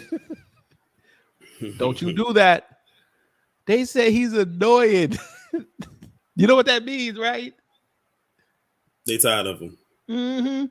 But they'll tolerate Trump because at least he's fun when he's annoying. They don't. He's not. If he was charismatic while being annoying, I think his numbers would be a lot different. He just comes off like a scumbag, and I like it. They finally looks like one too. Yes, he does. Yes, he does. Profile is growing, but as it does, our polling also shows your unfavorables are up. This is the latest polling, up 12 points since we polled this in August. One recent opinion piece puts it this way. Of all the descriptors attached to Vivek Ramaswamy, the 38-year-old political tyro enjoying a bizarre surge in the Republican primary race for second place, the most common one seems to be annoying. Why do you think, as more people have gotten to know you, I think that was a reporter from the New York Times that wrote that, but still, it doesn't make... Wait, Lawrence Jones got on Fox and Friends? All right, do your thing. Favorables are up too. Well, look, we have been taking intense criticism, Shannon, over the last several weeks since I performed well on that second debate. Last couple of months, sir. Don't tell that lie. And he said he thinks he performed well on that debate. We all watching the same thing. He was not. You got called. You got called out by Chris Christie. He called you chat. He called you Chat GPT. And he said, "Come here, give me a hug." What? He would have punched you right in your chest. It's the next debate is next week, right? Next Wednesday, 9 p.m. at the Ronald Reagan Presidential Library in California, and Trump is expected to be there. That's going to be very interesting. Oh yeah, and I'm glad you're up here because I got a present for you when we're finished. And this is part of the process. So I invite the open debate. The reality is many people are annoyed You by my lie. rise and believe that You don't a want open 38-year-old is too debate. young to be U.S. president. The fact of the matter is Thomas Jefferson was 33 years old when he wrote the U.S. Declaration of Independence. He also invented the swivel chair while he was at it, by the way. And so I think we need to revive that spirit. And I believe, Shannon, it will take someone whose best days ahead are still yet ahead in life to see a country whose best days are still yet ahead of itself. And I do believe that the United States of America can see our best days still yet ahead. But we can't just be running from something. I don't criticize, actually, the radical Biden agenda that much because I think it's the wrong place to focus. Of course, there's a lot to criticize, but we have to offer a vision of our own. Not just what are we running from, what are we running to? Revive meritocracy, the pursuit of excellence, economic growth, free speech, open debate. These are basic values that most Americans still agree with, Shannon. And that's why I'm confident that we have a chance to deliver a 1980-style, Ronald Reagan-style moral mandate. That is how we'll unite this country. And I'm in this race because I think I am the single best positioned candidate to do it. And even though we've taken criticisms from basically nearly every other candidate that's been threatened by my rise, I'm not running against any of them. I'm running for this country. That's the mission we're guided by. Okay, I want to do a lightning round so we can get to some topics with you. I want to talk about your decision or announcement that you would fire 75% of the federal workforce. Didn't go over well here in Washington, as you might imagine, but maybe that's your whole point. You and I are both lawyers. You talked through the statutory framework you believe would allow you to do this. I'm happy. What's that? He had to have known that was not the best thing to say. Like, what? You see, you wanted to fire 70% of federal workers, of the federal workforce? Yeah. You see, he wants to get rid of the Department of Education, the FBI, and some other organization. He said that the government is they're too bloated with employees. And I got a question. What would he replace that with? I don't know. He doesn't know. He doesn't have a man doesn't have a plan. Because sir, you get rid of all them workers, you're gonna have massive unemployment. What are you gonna do then? And they're gonna be coming after you. Bump going to the presidency. They're gonna be finding wherever you at. And it's a wrap. They just be talking. Oh, wait, Hurricane IQ. We'll talk about that in a second when this is over. Before I give Torian his present, I'll talk about that because you'd be quite shocked to know what he wants to use to get to 5% GDP. A hard time finding any scholars in that field who agree with you, but plenty who disagree, including Peter M. Shane, scholar in residence at New York University and a specialist in separation of powers law. He says this campaign white paper you have on it is fantastical. Peter L. Strauss, professor emeritus of law at Columbia, said it took bits of statutory law out of context while totally ignoring the Constitution. So you got to know it's going to be tied up in legal framework and fights if you did get there. But what about the practical implications of this? I mean, people who can't get student loans processed or a background check for a gun. I mean, there's a reality to getting rid of 1 million federal workers. Yeah, so a couple of things, Shannon. On the legality of it, there are professors from Yale Law School to Columbia Law School that have carefully advised on this. And with due respect, I am probably the only presidential candidate whose books have been quoted by federal appellate court judges in their opinions in recent years. Turns out that presidents have been duped by that standard advisor class who said you can't fire these employees due to civil service protections. The fact of the matter is those civil service protections only apply to individual employee firings, not mass layoffs. So I do think it takes a president with a first personal understanding of the law and the Constitution. Okay, what about and the good news, Shannon, is the current Supreme Court. Yes, the Supreme Court agrees with me 63 on that, I believe. Practically speaking, this is a deeply practical policy. Take the FBI shutdown that I proposed. That one turned the most heads. 35,000 employees at the FBI, but I've been clear that we will keep 15,000 of the agents on the front lines. We will just move them to the U.S. Marshals or to the Drug Enforcement Agency or to the Financial Crimes Enforcement Network at U.S. Treasury, where they will have greater specialization and be even more effective at enforcing the law today than they already are. So who's going to stop the cybercrime? Go ahead. I was about to say, so you just want to just like shift people from where they're at and just put them elsewhere just because you want to put them there. Mm-hmm. So he do realize these, while they're all part of the federal government, these are different agencies. They don't all operate the same way. Right. So you're going to put FBI protocols in the DEA. And you're going to put OPM with the U.S. Marshals. What? This guy don't think. What is going on here? This guy don't think. This is one of the most scatterbrained people ever. Yeah, he's top 5. So our kids are going to still be trafficked because FBI handles that along with Homeland Security. Cyber crimes gone.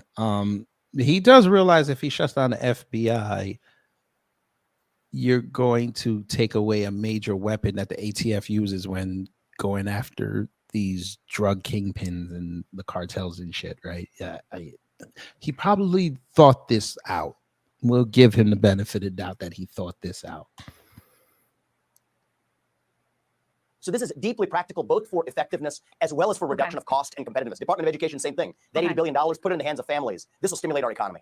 Okay, let's talk about H-1B visas. On the issue there, you've said you would gut that program, which allows us to hire foreign workers for specialized tech and other jobs here in the U.S. Damn, he just said my father got it, but the fuck the rest of y'all. All right. But he ain't no leader and he ain't a racist. Okay. Politico says this, that's the very system that you used in the past to hire high-skilled foreign workers for the pharma company that built much of your wealth. You've called it a form of indentured servitude that can only accrue to the benefit of the company. So why did the company you start use that 29 times in the last 5 years? Shannon, I believe the energy system in this country and energy regulation needs drastic reform too, but I still use water and electricity and turn on the lights. So the fact of the matter is I have an understanding of the regulatory apparatus because I have dealt with it as a CEO and an entrepreneur who's built multiple companies. What I think is we need to replace the H-1B lottery system. That's what people need to appreciate. It's a lottery. Why on earth would you use a lottery when you could just use meritocratic admission instead? Restore merit. Because with meritocratic admission, you can choose who you want to pick. Which would be a lot of your people. Because again, you said you're for Pacific migration, so AAPI would get first crack. Sounds kind of xenophobic, don't it? But I'm sure you thought that all the way out.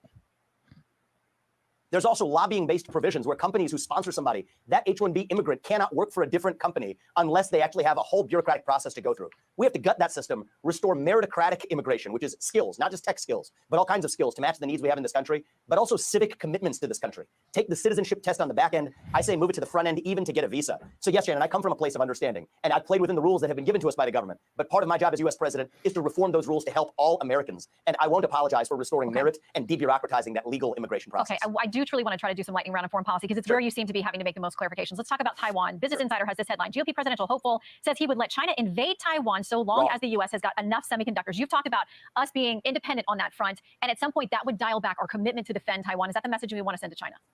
I want to be crystal clear, Shannon, because we got to be, everyone, American should know this. Both political parties and the U.S. position right now is a one China policy towards China of strategic ambiguity. I'm the only candidate in either party who has been clear. We will defend Taiwan, at least until we get semiconductor independence, at which point we resume the current posture of strategic ambiguity towards that island. That is honest. And here's how I'm going to lead our foreign policy, clear red lines. So once you have that independence, though, that we do on semiconductors, are you then signaling to China that we would not defend Taiwan? I am signaling that we go back to our current posture, the status quo, accepted by both parties of strategic ambiguity. That's where we are now. I say resume that, but in the meantime, we need to upgrade our commitments to say we will defend Taiwan. I've been crystal clear, and I'm the only candidate in either party who has said it. Okay, a couple of clarifications on Israel. You have said that we would defend them, but former Vice President Pence, who was with us a couple of weeks ago here, said that he was really worried that you wouldn't use military defenses to defend Israel against Iran. He called it deeply troubling. He said you got to send a message to the mullahs there that we will do what it takes to defend Israel. Now, is your issue no boots on the ground, or are you also saying no military equipment, drones, airstrikes, those kinds of things? No, Shannon, you can look at my written statements on this. I've been crystal clear. I'm disappointed in the other candidates for mischaracterizing it. I said we will defend Israel militarily in the case of conflict with Iran,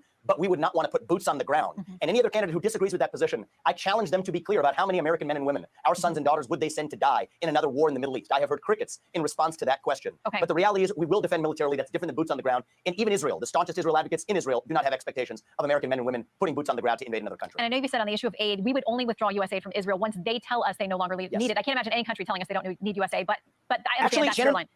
That is my line. But it's a funny fact. The one leader who's ever said it was Bibi, the leader of Israel in the mid-1990s, when he told us that they didn't need civilian aid anymore, which is why our relationship with Israel is so strong. We can be candid with each other. Bibi is candid. So am I. That's why we'll have a great relationship. All right, one last point. You talked about, and I'm quoting you, a broader comprehensive vision for disengagement from the Middle East.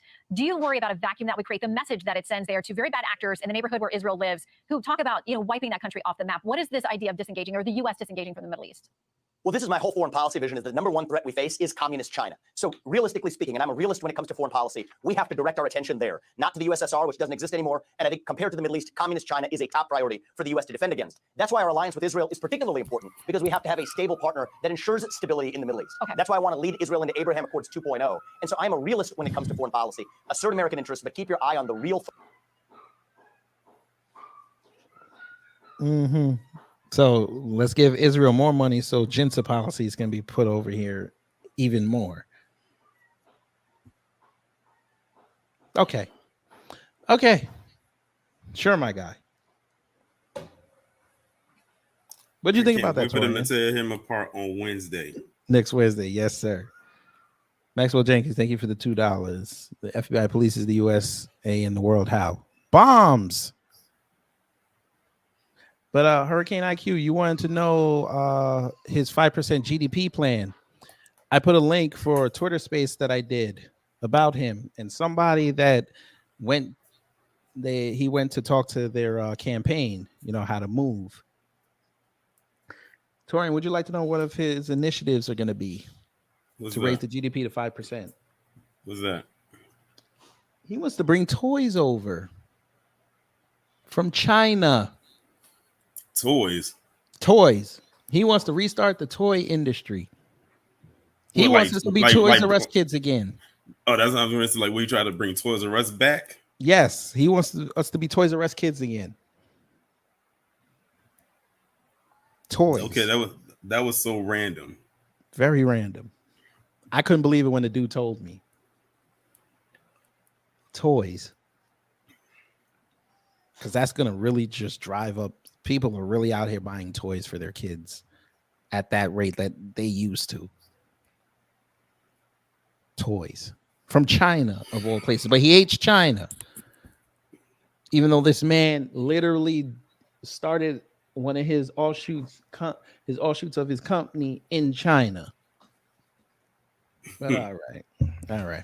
But I had a present for you, sir. Did you like your present? I got a present for you.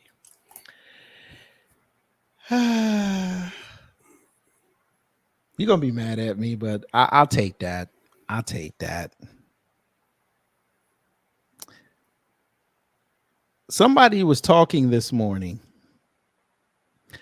He mentioned Vivek's name, and he got a little spicy. Mm-hmm. Would you like to know who it was?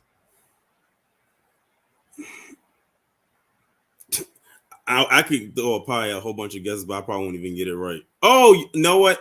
I know who it is because I saw it. You talking right, about but don't L'Oreal say nothing to nobody. I want them to see it. Oh, I want them to see it. I didn't think you were gonna know, but that's good. Yeah, I had to think about it for a second, but then when you said that and you kind of like put out some more hints, I was like, oh, okay. Yeah. When I saw that, I laughed so hard. I was like, wow. Mm-hmm. Wow. You got mad about that? You got mad about that.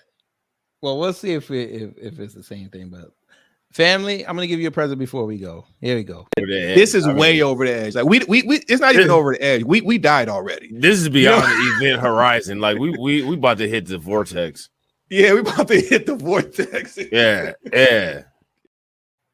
Family, Mr. I hit all the threshold, but I did not get to talk at the debate. Went online and started talking spicy. I said, yes, put that up as soon as you can. They put this up.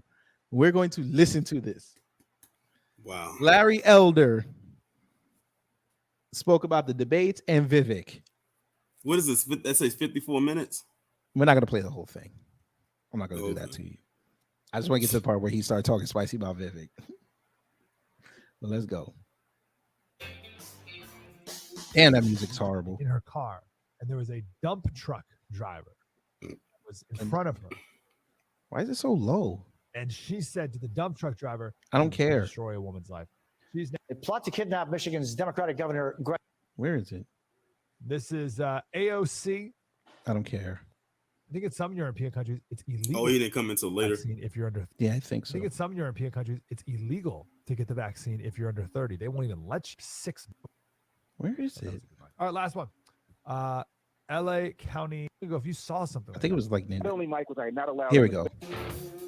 For conservative principles for 30 years, 30 plus years. Why is it so he should have been low? up on the debate stage. Even if he barely missed the qualifications. And Bright Bar, y'all fell off that hard? About, oh no, we can't have you. We gotta have Doug Burgum, but we can't have you. So that's a real shame. But I want to try to get him on the next debate stage, if nothing else, to talk about the main thing he talked about here. Larry Elder, how are you, sir? I am well, Mike. Regarding the last debate stage, I met all of their criteria. 40,000 individual donors. I had to submit. He 3 sounds polls. like a scorned woman. A scorned 1% or better. I did that. Last minute. I thought you were gonna say Daniel, scorned the, bitch. GOP chairwoman. I almost did. Call me and tell me you can't use one of the polls you submitted. I said, why? And they said, well, the Rasmussen poll is, quote, affiliated with the Trump campaign, close quote. I said, well, assuming that's true, why is that my problem? And they said, any poll affiliated with any candidate cannot be used by any other candidate. Rasmussen then puts out a statement, Mike, and says, Trump is not affiliated with our poll. There's no reason why Elder can't use it. So then I submitted a fourth poll showing me at 1% or better, and they said I submitted it too late. And it's true. I submitted it past the deadline because I didn't know I needed to. Yeah, I know I'm supposed to. I know I had another one, but it was after the deadline. I didn't think they were gonna care. You're not white, sir. Right. Yeah, Lehman Lucas, he is still crying about that. But what me and Kid Gravity are referring to, that's not even the tip of the iceberg. Well, this is not even the tip of the iceberg to what Kid Gravity was referring to. Like when you hear that, it's like that's what you got mad. I don't want to say too much because I want to wait till it gets to that part for me to really say what I want to say about that. Because I didn't even know that there was well, the person who posted it up said that they said that it came on the radio. So I was like, oh, okay, well, I don't know what radio he was on, but I didn't have access to the audio. So this is actually my first time actually hearing him say the words out of his mouth and probably go into more or elaborate more, even though we pretty much get the gist of it. Mm-hmm. Yeah, I wasn't about to go pay I was about to do a 3-month trial just to hear this. No, I was like, let me just wait till Breitbart puts it up on their website. But let's see. Yeah. But that polling had concluded before the deadline, so there was enough wiggle room. They could have put me up there had they wanted to. Not only, Mike, was I the white woman stopped you. They put Say a it. sign at the door and told security, "Don't let Elder." Should I speed it up or leave it? He can't do it. He can't do it. That's what I've been saying about. See, this would be a perfect Triple P live stream. But the reason why he can't do it is because, like I've said, when it comes to the other people of his ilk, they have downplayed Dub S so much that they cannot call it out, no matter how hard they probably wish they could, because that goes against the talking points that they put up there that white supremacy is not a thing, or it's not as it's over exaggerated, or black people are being woke, as like they like to call it, or they're experiencing fake outrage. See, and then when it hits them, they cannot push back against that. Tim Scott is dealing with that right now because they're calling him out for being a single man. When it happened with Candace Owens, when that white guy said he wasn't going to do the interior of her home because of her viewpoints, her audience was telling her that was racism, but she could not say it because she's downplayed it so much. That's the corner that these individuals have painted themselves into, and they cannot pull themselves out of it. They're stuck. Their constituents have to call it out for them because they can't do it. And it's only so much they can do because they are their constituents. That's why I said Hurricane Aki said, dude, we need more Triple P live streams. Shout out to everybody that, first off, that came through yesterday on the one that I did on Candace. There was a lot of people in there. I almost said 600. Yeah. I might, like if you send me the link, I might actually do it. Yeah, I'll send it to you in the back channel. Of course. I want you to give it to that audience and tell them. And it'll just be on this part right here. That way more and more people can actually see it. Yeah. Go take it. Man, them kids, boy.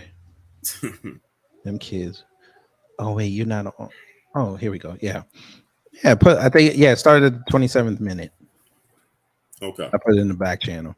All right, let's go. They try to get in. So now I'm on the RNC terror watch list.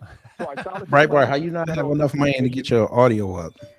Claiming right, that it is by relatively failing to apply the debate criteria fairly to Elder, what they really did is to give an in-kind contribution to the 8 people who made it.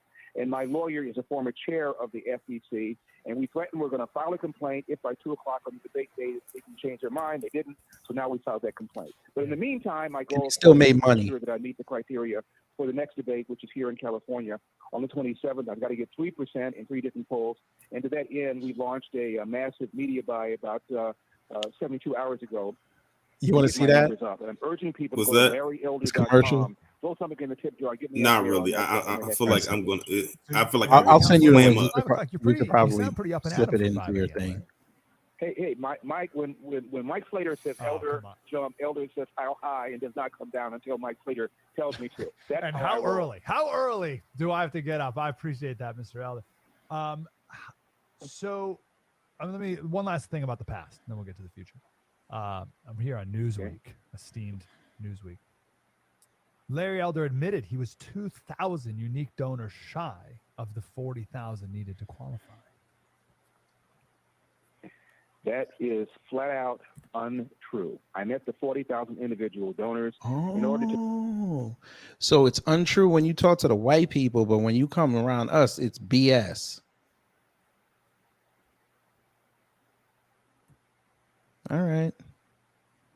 Make the next debate, I have to have 50,000 individual donors. I'm going to meet that without any. See, I'm glad you sent me that, because if you didn't, I wouldn't be able to get it, because I blocked him. You just be blocking. You just be blocking. I blocked him. I blocked Candace. So that's why I say if I don't see if it doesn't come across my timeline, I won't see it. To all the members of the RNC, attaching all the polls showing me at 3% or better, and there were 4 of them, and now all of a sudden the RNC said they only qualified for 1. I have no idea, Mike. Honestly, why Sounds like the system works. I feel I've given the RNC heartburn. I've been talking about issues like the epidemic of fatherlessness, the need for an amendment to the Constitution to set spending to a fixed percentage of the GDP. Otherwise, government gets bigger, whether Republicans are in charge or Democrats in charge. I've been criticizing the RNC for not refuting more strongly the lie that America remains systemically racist, a lie of getting people killed because cops are pulling back all over the country. And there are literally, in the last few years, thousands of excess casualties, including dead people who otherwise wouldn't be dead if the police were doing their normal practice policing. And we have to really... Did you hear that, family? Did y'all hear that? The cops should be able to be cops. In other words, they should be able to act in the same vein they've been acting, especially towards us. Mm-hmm. Don't change a thing. He sees absolutely nothing wrong with that. Just be careful with your words, Larry Elder. Be careful with what you say, because you aren't untouchable. Sir, we already know you had to go talk to police. Like I said, and I think when I did my last Triple P on Larry Elder, it was about this when he wasn't able to go on the debate stage, even though he claims he qualified. Well, I gotta ask you, kid, did he qualify? He qualified on Monday, but the debate was Wednesday. Like after I did my live stream that day, I saw that he tweeted that he met the threshold, but they wouldn't let him go on there. That's why he flew up there. To do what? Just stand outside? Yeah. Yeah. He coming out there looking like bastard. Oh man. But it's funny, off topic. Yeah, Larry Elder. Yeah, I guess you agree with what the cops did with Jalen Walker, right? Yeah. He agreed because he didn't say nothing. He didn't say a word. Where's Breonna Taylor? I bet you got a whole lot to say. Ooh, outrage over Breonna Taylor misses key facts about the case. I bet I can pretty much guess what he was talking about. Oh, she her ex used to be a drug dealer. I know that's one of them because that's the one they kept peddling around. And I'm sorry, conservatives, even if that was true, are y'all in favor of somebody getting killed in their home? Yeah. Cameron the Coon. But yeah, I guess conservatives are into police breaking in your house and shooting you. All right. Got it. All right. RNC is in favor of that, but I don't think Mike people realize how bad it is. K-12 urban education, where, for example, in Baltimore, there were 13 public high schools. I kid you not. There's Baltimore. 12% of the kids can do math at grade level. So these are the kinds of things that I've been saying, and I think I give them. I got a question for Larry. Well, hold on. When was this recorded? When was this today? This was today.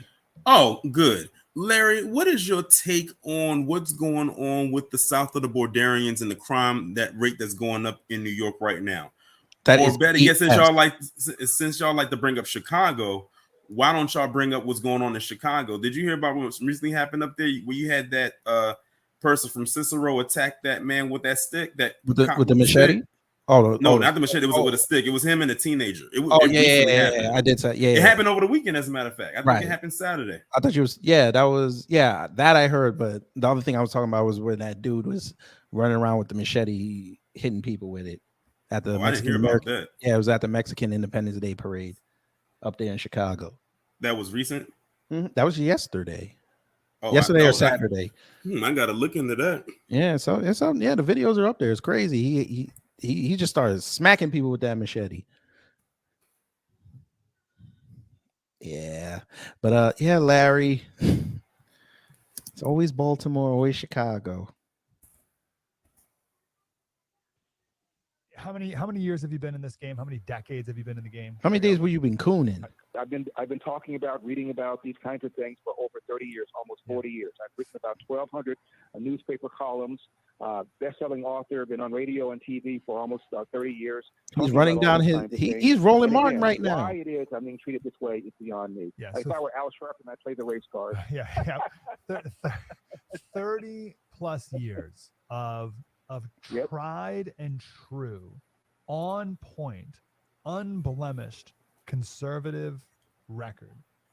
You would think even if you were 2,000 donors shy and one maybe sort of poll away, even if that were true.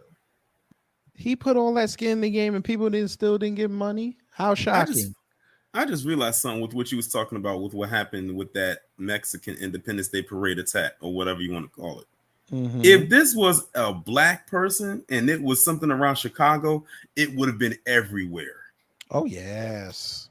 Of course. That would have been national news. That would have been the lead story on every. Because I'm on Google right now typing in keywords and I can't seem to find it. Yeah, brother. I told you. They tried to hide that. They tried to hide it. What did you put in? Chicago machete? I put hold on, Chicago. Let me see. Chicago. Yeah, I put that in, but everything's keep going back to like June and May.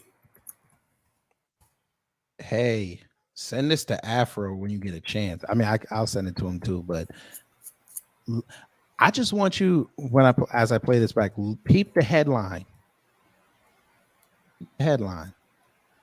You would think, of course, you would let Larry Elder on the debate stage. Where's this modern woke insanity? To the No. and to the Democrats. No. Oh! You see it, right? Media. This is our bet. These are our guys. I see it. These are our top dogs. This is who we got. And you'd think they did nothing wrong. to What? have Larry Elder up on stage talking about the things that you talk about and have talked about for 30 plus years. Plus, like the issues I'm pushing, and I know. And the funny thing is, too. All right, Larry, you talking too much. Funny thing is, the African American Day Parade happened up in Harlem. I ain't hear nothing going on over there. Right, and shout out to Sage because he was out there. I saw the videos on his Instagram story. Yeah, and you hear nothing coming out of there. You just saw good vibes. Right, but and it's crazy. You know, it's so crazy too. I actually know a couple of people who I went to college with who was out there too because I saw their videos. Nice on there. Yeah, it was looking like a clean family event, but motherfucker at the Mexican Independence Day Parade gets stabbed up. All right. I'm sure they're going to be classified as black. America First mega guy. I know we have an America First mega guy in the race. His name is Donald Trump. Oh, I see the. It's in the news clip. I see the news clip. Mm-hmm. It's crazy. I had to scroll down to find that. Mm-hmm. Because usually they'll put something like that at the top, but I had to scroll down like halfway through just to find that video. We apologize, family. This is just us trying to, find content and understand. This all goes to selective journalism because, again, I'm pretty sure most of y'all did not even hear about that. I didn't. Like this is legit my first time. That's why it's like catching me like off guard because I did not know that this happened. Mm-hmm. Like I said, going back to if it was us and something popped off, they would have made sure to make that headline news. If something had popped off in New York at the African American parade up in New York, it would have been everywhere. Yeah, they would have been at. They would because ironically both parades were on the same day. Mm-hmm. And they would have had activists down there talking about you got to get rid of it. Yep. I will be adding that to the docket. Yes, sir. That might have to be a soon one because I think this is I think that's the story you want to catch quick, because they're going to try to bury it. Of course. Yeah. I got a story coming tomorrow speaking of something that's buried, but I ain't gonna say what it is. But when you see that premiere window and you look at that description, it's only one other person, I kid you not, that spoke about this. Only one. And this happened like last week. So, and it's a reason why sometimes I do this, and I like time to pass by to see if anyone else is going to mention anything or if it's going to catch any legs. Only one person talked about the story that I'm going to talk about tomorrow, and it's going to piss a lot of Black people off, but it's not going to surprise us either. Right. Well, y'all got a preview of the video tomorrow, family, so make sure you're there. What time? 12 noon. There you go. Eastern time. Don't eat lunch. You might want to throw your sandwich or your pizza. Oh, listen, when they see the thumbnail and the title and the description before the video even comes, before they even know the details of it. Yeah. All right. Back to Larry. I supported him in 2020 and will do so again in 2024 and will campaign with him if asked to do so. But I'm talking about some things that even Trump isn't talking for a about. job. Number one, as I said earlier, the epidemic of fatherlessness. Mike, I can tell it's having an effect because just Here we 2 go. days ago, Listen to Nick this. Kristof, one of the New York Times big, long-time opinion columnists, wrote a long column about fatherlessness, chastised the left for ignoring the issue, and said it is counterproductive for the left not to start talking about this. There's no way he would have written that had I not been talking about this.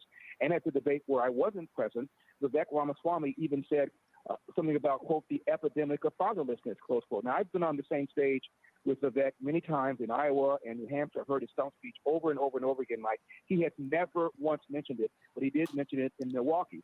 And finally, people are talking about this. This is a 10,000-pound elephant in the room that the left doesn't talk about because they equated it with their war on poverty launched in the mid-'60s.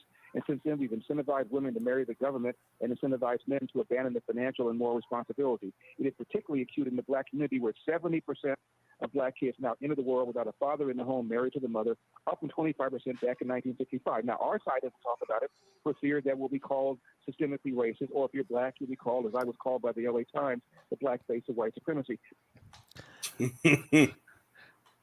Talking spicy about old Vivek, huh? Vivek stealing talking points. Well, good goddamn. Well, here's the thing, Larry Elder. A lot of the talking points that you put out there aren't even true. So you're getting mad that somebody is stealing lies from you and putting out more lies? They're my lies, and him stealing my lies. That's BS. That's what made me laugh about it when I first saw it. All I saw was it was in the form of text. It was just from a post. But I didn't like this. Like I said, my first time hearing the audio of him explaining how upset he is because he couldn't get on that stage and say that, but Ramen Noodle got on that stage and he said, "Oh, he stole my talking points." Well, first off, Larry, that talking point you gave is not only a lie, but it's not even stolen either. You didn't even originate it because that we know where you got that talking point from. The same people who ask you kiss every day, PC. They are the ones that kicked off that talking point. So I don't know why you thought you was the originator of it. You don't own no copyright to it. Even like I said, it's a lie. Yes, sir. You're not gonna steal my lies. I'm a Black man. And you still ain't gonna get on, and you still ain't gonna get on that stage. So when next Wednesday comes, we're gonna see the same people we saw last time. We may see one additional person, but it ain't gonna be you. So you can continue to go on this little crusade all you want, but it's not gonna get you close. Like I said, Larry Elder is one of those individuals who just doesn't get it. Yeah. And but it has to be addressed. And I can tell that my being in this race has now made this issue one that people are talking about far more than they would have if I had not been in the race. And that's why. If that's all I Denise said, "Give her a hint about tomorrow's broadcast." Hey, Denise, just go back in the video about 6 minutes. What'd you say? I was telling her, just go rewind the video back about 6 minutes. Unless you want to tell her again. Well, it really wasn't much of a hint. It was like really a teaser. Like I was just basically, if she heard that means that she was here when I said it. But okay. I guess she wants you to Iggy it. Don't do that. I'll put it this way. It deals with a south of the Borderian. And it kind of piggybacks off of the video that I recently did about how the new criminal class, as I'm starting to call them, is going to directly affect Black Americans. And the crazy part about it is this story will actually be more relative to that statement than the video that I did before it. Because it's crazy how that story just kind of fell into my lap right after I made that video. I was like, it was almost like a universe alignment when that happened. I said, I can't believe that actually just dropped in front of me like that. Like, it was kind of crazy just how it happened. But when you see the premiere window and you see the title and you read the description, and then after all of that, you listen to the video itself, it's going to piss you off. I wish I could tell you, but then that'll spoil it. I will tell you the video is about over 15 minutes long, though. Half your lunch break? Uh-oh. Let's go, people. Half your lunch break. Come on. But it is a pretty brutal story at the same time, though. Yeah. My job for my party. More importantly, I've done my job for my country. Amen. And that's why you would think the Republican Party would want you on stage, because it wouldn't just be that issue. It'd probably be 2 or 3 others as well. And that What did we say, Larry? They only had one Black person on there. I got They to need 2. Let's They table that need for you. just a second. Let's wrap up this debate stuff. So again, moving forward, you and Tim Scott are asking. Wow.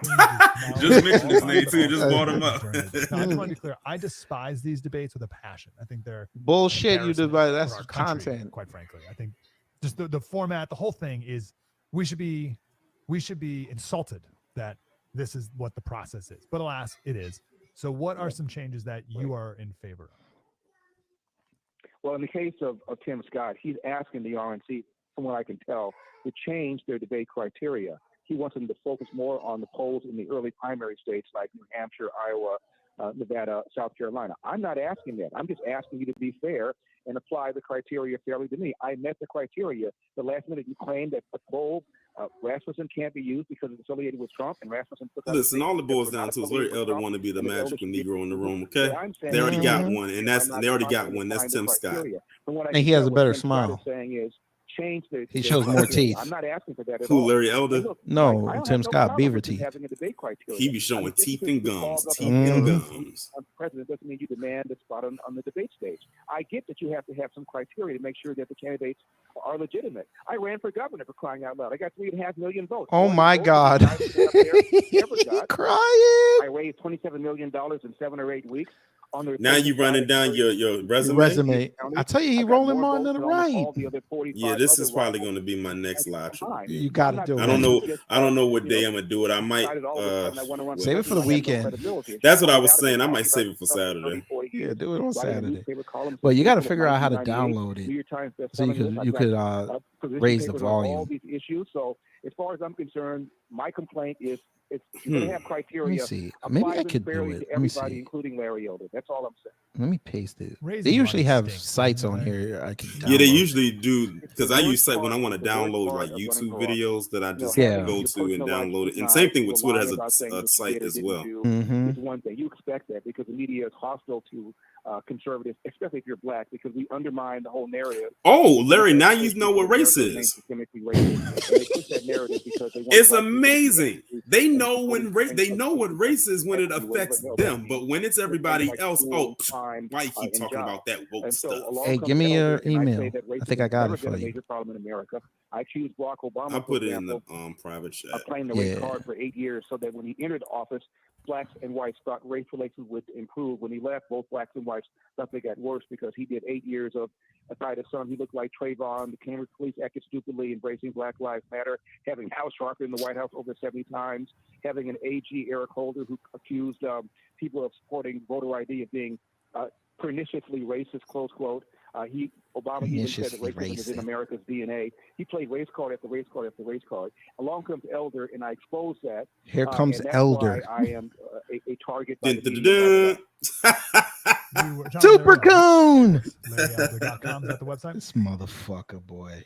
That's the website. And by the way, I've got a book about what would happen to the rest. Damn, he didn't even give him the rest of the show. Governed the way California, a one-party state, is governed. It's called As Goes California, My Mission to Rescue the Golden State and Save the Nation. As you can see, Mike, my goals are modest. And it is a dumbass laugh. LarryElder.com. Go and donate, and let's make sure Larry gets on the debate stage. No. He ain't getting on there. LarryElder.com. Larry, I want to run something by you here that you're talking about, the fatherlessness part. So we talked in the opening hour about this Florida State criminology professor, Eric Stewart. Yes, Eric Stewart. Yes. What's so funny, Larry, about Eric? Well, if racism, if systemic racism is so clear, so pernicious, so obvious, why in the world do you have to fake data to prove it? It shows you it is BS. It's been BS for a very long period of time. America has never been less racist, and this whole movement for reparations is the extraction of money from people who were never slave owners to be given to people who were never Larry, slave this is exactly owners. why you're in the position you're in Oh, right now. good God. How many times do we have to tell you that's not it? Damn. Like, it's coming from the, you know what? I get tired of explaining. It's like talking to a brick wall. We tell them over and over again. We tell them, but see what, you know what they're telling you, right? They're telling you the government is white. Mm-hmm. So what it is, so when they say the government, no color. So when they say the government, they automatically with him and other PC individuals align that with whiteness. So when they say, "Oh, it's coming from the government," are you the government? No, you are not the government. So why do you think it's coming directly from you? But meanwhile, how many billions of dollars has gone to Ukraine that's come out of your tax-paying dollars, and you don't say a word? No studies done. I talked about this when I was roasting Candace yesterday. They don't say a thing. No studies, no panels, no task force, no nothing. They just, as Jason Lee said, take it on the chin. I had so much fun roasting him the other day. Take it on the chin. I couldn't help myself, you know. I'm sure you couldn't. But yeah, but like on a serious note, they don't question any of that, at least not to the extreme. When it comes to us, with us, it's like fire and brimstone. All this vitriol and malice just comes seething right through their pores, and it smells like mayo and bologna. Dog. He said dog. Dog. Wet dog. And I never understood this. And see, the thing is, he sat up there and complained for like the first 10 minutes, talking about, Vivek stole my talking points about fatherlessness, even though what he said is a lie and what Vivek said is a lie. We know where you got that talking point from. Only to a few minutes later go right and revert right back to the reason why the stuff is being said about him that it is. People don't just pull out of thin air why they say the things about you that they say. It's because that's who you are. It's what you've always been. I've been watching Harvey's videos for a while, and he says Larry Elder has been like this ever since he was a kid. I did not know that. Yeah, he's meant, like, whenever he talks about Larry Elder, he'll bring up like how Larry Elder was like that since he was a kid. And you got to think, Harvey is in his 40s. So when he was a kid, we're talking like the early 90s. Early 90s, maybe late 80s. So that's when Larry was in his 40s. Yeah. How old is Larry Elder? 71. Okay. That's when he had the flat top and the mustache. Right. And the salt and pepper thing going. Yeah, what happened to this? Hey, Rob, you want some? So they said it's copyrighted, so I can't download it. Oh, okay. So you're gonna have to try to figure something out. So I'm gonna just have to. I just have to play it off of here. I mean, you gave me the timestamp. Yeah, but you see, I brought up reparations. It couldn't help itself. Yeah, he couldn't help himself. Like I said, he just went from complaining that he can't get on the debate stage, and he met the criteria, and how Vivek took his talking point, which isn't even his talking point, about fatherlessness in America. And then he brought up Baltimore. He didn't bring up Chicago. He brought up Baltimore because, they don't bring up Chicago. They bring up Baltimore as a backup. And then now he's going into like reparations. He kind of slipped in there about like systemic racism and white supremacy and all types of stuff like that, and how he doesn't believe it's a thing. Larry, that white woman kept you from getting on that debate stage, even though you met the criteria. What do you think that was called?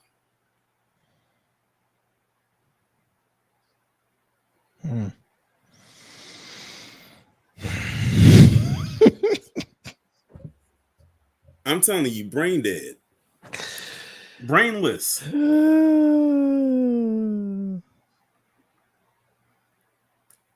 Oh man, that's her.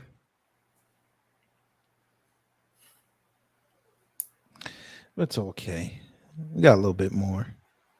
Notice that Barack Obama, Mike, his whole career, always opposed reparations. He hasn't said one word about this movement lately. You know why? Because he knows he will be canceled. He'll be kicked to the side as being irrelevant. So now all of a sudden, an issue that he's never been in favor of, he's silent about. So just to catch everyone up. So this. My thing is this: a lot of black people have been over Barack Obama for a while now. Where has he been? Lies. All these studies are tracked. Super influential in the I couldn't tell world. you. 8,500 citations. I could think of a couple places, but I ain't gonna say it on here. Criminologist in the country, and it was all made up, all lies. And he's the guy who gave the intellectual foundation to a lot of these claims, like because of the legacy of lynching, white people perceived black people as criminals. Just, and I don't know how you would ever study that. Like, I don't know how you would prove such a thing, but whatever data he used, it was all made up. So we used that, and we talked about a Thomas Sowell argument. Oh Lord. Which book? Maybe Intellectuals and Race, I think. And he talked about how in the late 1800s in the North, blacks and whites were very integrated, housing, etc. When? Then there was a black migration. I literally did a whole black massacre series, and in none of those series did it say that they were very integrated.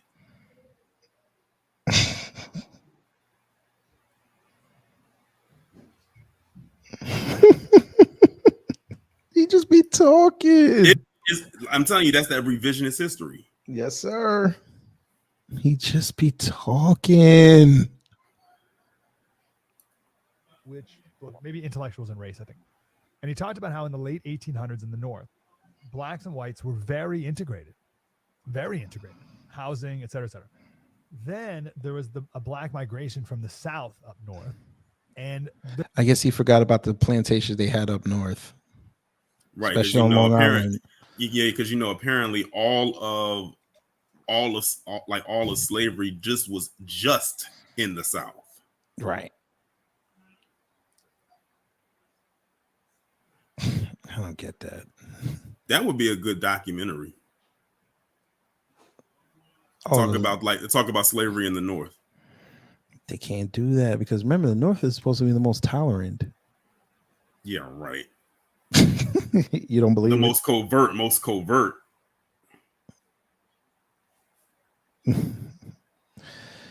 They'll learn. Hopefully. No, they won't. I'm giving them too much credit.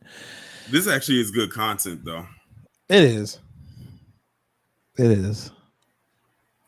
There were a lot of black people who were like, hey, black people from the South, because there was a different culture, saying, hey, you guys need to act differently. You guys you're coming here, you're going to screw everything up. And it was black people who were like, you hear him, black Northerners, right. And they had reason to do it. And Thomas Sowell talked about and the thing is, Larry Elder's so stupid, he ain't going to question or ask him to cite his sources. Where is this coming from? Where did you get this from? But he was ready to jump on. He was ready to jump on Charlemagne for the N-word wake up call. Right. That's why I could not bring myself to react to that the way a lot of other people did. And he only did it because it was Charlemagne, to be quite honest. But he didn't ask this guy to cite his sources, which usually in research you should be doing that. I know when I was in college, when I had to do my senior paper, we had to cite our sources. We had to have a whole page dedicated to just where we cited our sources, and we had to have the insertation in the paper itself of where we got it from. That way, when they scan it, they know where we pulled it from, and that way it's not looking like you that you plagiarized. That's really what it's all about. But he just pulled this out of anywhere, and he didn't. And Larry did not once ask him where did he get that from. He just let that fly. But this is Larry right here. When he is in front of white people, and it could be a man or a woman. Oh, don't let it be a white woman.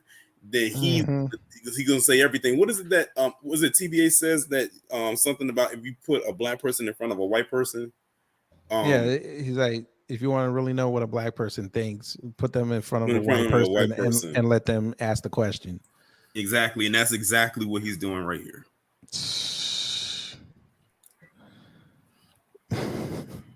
By black people from the South compared to black people from the North. So it's culture is the difference, not race. It's culture. Can you speak to that? Well, I sure can. And what bothers me about all of this stuff, Mike, look at this. A young black man aged 10 to 43 is 13 times more likely to be murdered than a young white man, same demo. Oh, my The number one cause God. of preventable death for a white male 19 years of age and younger is accidents, like car accidents or drownings or drug overdoses. The number one cause of a 19-year-old preventable death cause of a 19-year-old black man or under is homicide, almost always at the hands of another 19-year-old black male. Blacks account for 60% of the shootings, the robberies, and homicides in America. Unless you're prepared to say that black people are just genetically inclined to commit more crime, and I assume people are not, if it isn't fatherlessness, please tell me what it is. How in the world can you blame that on systemic racism? We ought to be talking about He's that, hanging his hat on that kind of fatherlessness nonsense. thing. People like Eric and Stewart is pushing this kind of poison and infecting He wants this that to be country, a thing making it so up and down, badly. riddled with this narrative, this fake narrative that America remains systemically racist. And as I said earlier, it's not only He's saying wrong, it's a myth, but it's not a myth. killed. What just The George happened in Floyd Jacksonville riots were 3 all weeks about- ago? And that's from a person from a two-parent household. Dylan Roof, another one from a two-parent household. Peyton Gendron, two-parent household. And what did all three of them do? Go out and massacre groups of black people because they were black. Let's talk about that, Larry. No, He wants to talk about fatherlessness in America. When's the last time a black person went and massacred a bunch of white people because they were white? Yeah, And they came from a single parent household. But we can point out several scenarios throughout history where white males in particular have gone out and committed massacres against not only other black people because they were black, but just because they had the thrill for the kill. What's his name? Ethan Crumbly up there in Michigan took a firearm to school and shot up his classroom. And he has two parents. I don't know about, did Timothy McVeigh, did he come from a two-parent household? They mostly talked about his dad. Okay, well, I'll leave a question mark, but I know one who did. What's his name? Jeffrey Dahmer. He not only came from a two-parent household, but he had a stepmother too. Ooh, his mama was in the house. Yeah, his mother was in the house, but I think that his mother, Yeah, they got divorced. They got divorced, but then his dad ended up, I think, remarrying another woman. So he had a mother and he had a father, mother, and a stepmother. Let's talk about it. But he wants to talk about all this crime and everything like that. He can't talk now. He can't talk. Hey, you know what? We should do that Northern Plantation video. We should do that. Like I said, that should be like a whole documentary of like going to places in the North that had plantations, since they want to pretend like slavery was not. But they didn't call them plantations. Remember that? What did they call them? Called them factories. Oh, see, I wouldn't even have guessed that. I was going to say havens. No, they call them factories. Yeah, let's finish up, Larry. The assumption that what happened to George Floyd had to do with his race, even though the lead prosecutor, a black man, the trial was televised. In his opening statement, he said the police in general were not on trial. In fact, he praised the police. He said the Minneapolis PD in general is not on trial. This individual was on trial for what this individual did, and he never even intimated that what Derek Chauvin did to George Floyd had to do with his race, and Derek Chauvin was never charged with a hate crime. Yet you had the deadliest protests and riots in the history of America, 35 people killed, 2,000 police officers wounded, $2 billion worth of property damage, all because of this fake narrative that whatever happened to George Floyd, however you feel about that, had to do with his race, when it did not. This is what kind of damage people like Eric Stewart, Al Sharpton, Barack Obama, and Joe Biden are doing. I mentioned Joe Biden because he goes to Howard University and at a commencement address says the number one threat to the homeland is white supremacy. Are you mad? Are you nuts? Most homicides. You know what's so crazy? homicides You want to know what's so crazy? What's that? We saw right through when Joe Biden said that, considering he's the one that said it. But one thing I did say is I said right message, wrong messenger. Mm-hmm. Considering the stuff you engaged in that heavily affected Black people. Let's not talk about that crime bill and how you drafted that. And amongst other things, when you were senator years before that, in what you've said. Yeah. So that's why I said right message definitely came from the wrong messenger. Mm-hmm. But I love how the conservatives won't say that there's been a 4% drop in violent crime in the Black community for the last 2 years. They still say 52% of us. They still say 52% violent crime is committed by 13%. And don't forget about the interracial crime too. Saying like apparently that's higher. So apparently we're taking out more of them or anyone else that's not Black than we are that's Black. Right. Okay. Right. I swear that they're not number doing keeps changing nothing. all the time. They're not doing nothing. All right. Exactly. Was Elder fatherless? No. No. His father was there. They just didn't get along. Until I can see why. Right. Until that day he went into his restaurant and they sat down for 8 hours. He sat in there for 8 hours while his dad continued working. And then when he closed, he explained to him. And then he said, I finally understand. Yeah. So he had his daddy in his life. He had grandparents. He needs to shut up. But he's talking like he has daddy issues. Well, his daddy didn't really pay attention to him, according to what he said in his book. They were always at odds with each other. Is his dad still alive? I think so. We need to talk. They need to find a way to talk to his dad. Remember, I don't know if it was you. No, it was Rob that I was talking to. Ever notice how we never see the appearance of these Sambos? Yeah. We know they came from somewhere. One can say came out of a petri dish, but they came from somewhere. But we never hear about their parents. Oh no, his dad died in 2011. Okay. Well, that's not gonna. Well, we can't talk to him. Yeah, and Candace Owens only talks about her grandfather. I wonder why. Maybe they know something we don't, or maybe they know something we do. Well, he gone too.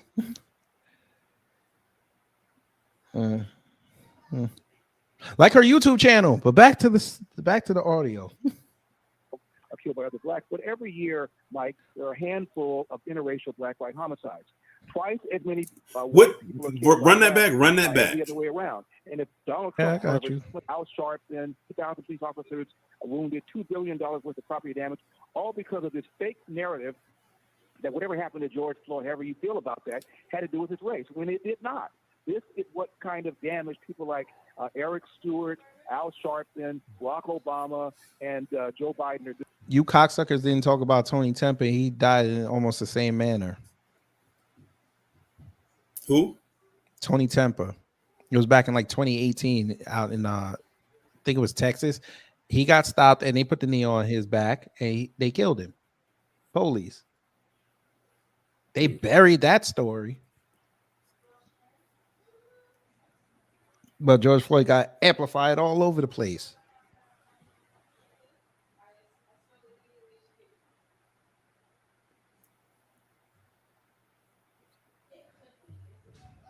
But then when we bring up Tony Tempe, they say, oh, well, that was police procedure. So let me get this right. That was police procedure because he was white, but y'all were cool watching a snuff film. And then having commentary behind it. Right. Got it. A 12-year-old white kid in Philly gets shot by a cop. That's outrage. A cop need to go to jail. Jalen Walker gets shot at 94 times, including 60 bullets hitting him. Oh, he shot at the police. He deserved it. He didn't have the gun on him. So by definition, he was unarmed. But y'all cool with that because we know why. Jordan Neely yelled on a train that any New Yorker will tell you they could see that maybe 2 to 3 times a week. He deserved to die because he was threatening people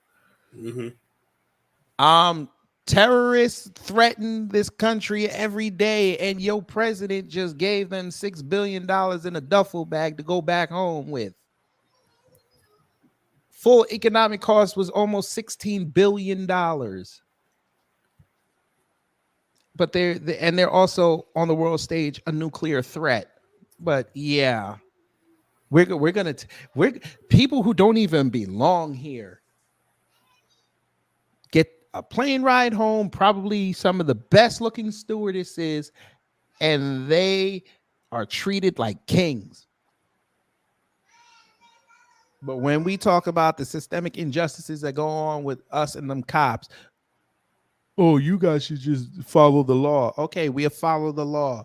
Philando Castile followed the law on film, and he got deleted because the cop was overzealous.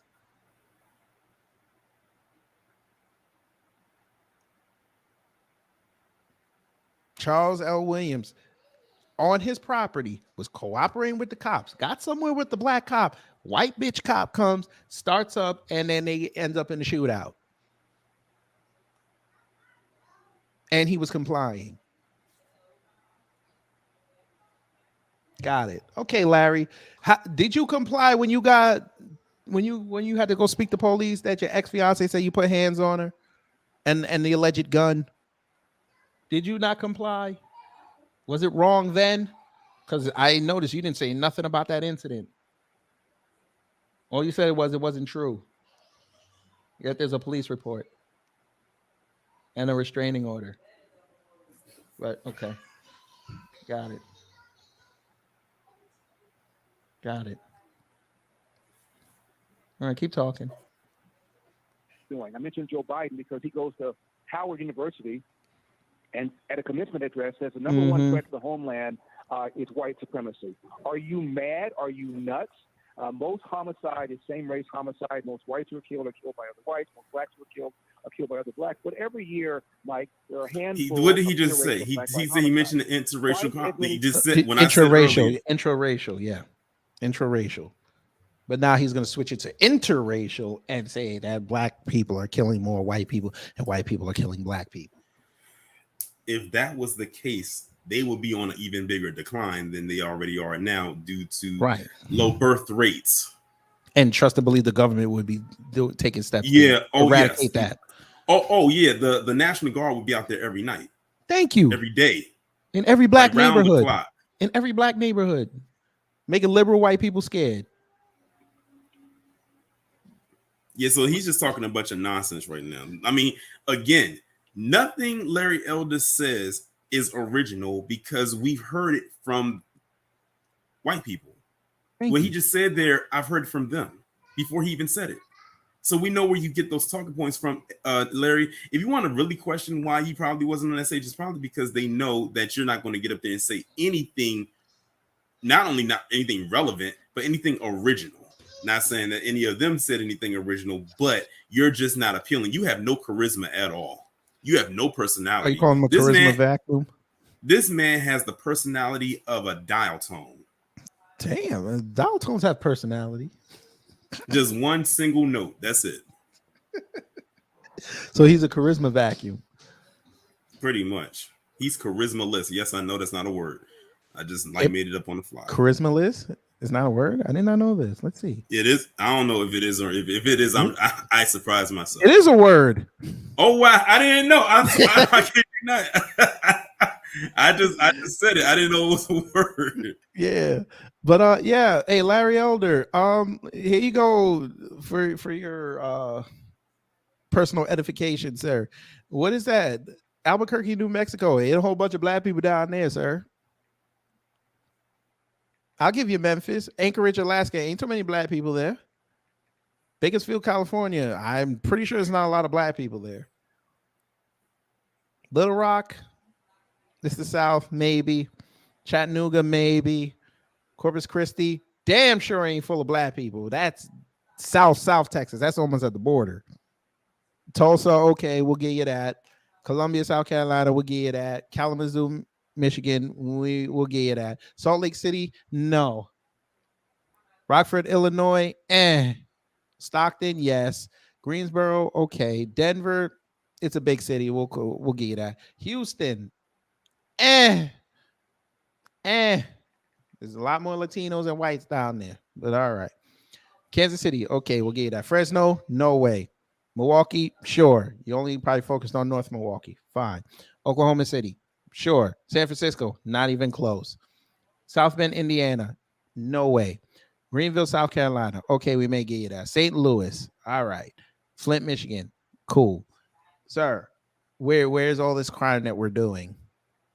Where's your New York, Chicago, LA, Baltimore? New Orleans is a bad city full of black people. New Orleans ain't even on here. And they usually buck with St. Louis every year. Where is it? Where's LA? Give me another black city, family. Where's Orlando? Where's Memphis? Memphis was number one. Memphis is on the number one. Okay, Memphis. Where's Nashville? We know Chicago ain't on there. You know they let the British Nope. Chicago. Chicago ain't on there. Where's Baltimore? Where's Baltimore? Where's Indianapolis? Where's Newark, New Jersey? Or any of those other little towns like where's DC? To shit. What's the black city in Virginia? Oh, Newport News. There you go. Where's Newport News?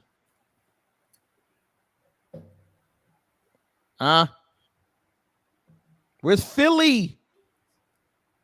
Well, like Hurricane Haki said, where's Atlanta? Where's Atlanta? Even though Trump came down here 2 months ago and said the crime in Atlanta is out of control. We're the number one for crime in the country. I don't know how the hell that's possible when people are still moving down here. I don't know how that's possible.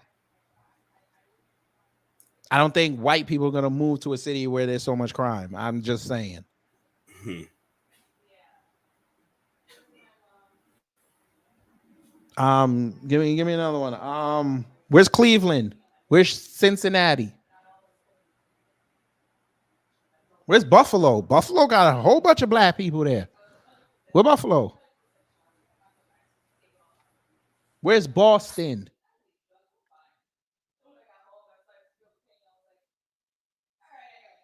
See what? Where's Wilmington, Delaware?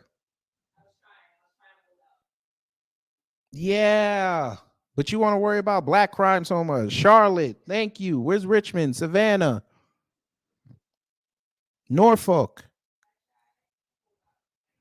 Bezilla, hello. Where's Portland? Where's Seattle? Where's Phoenix? Where's Vegas?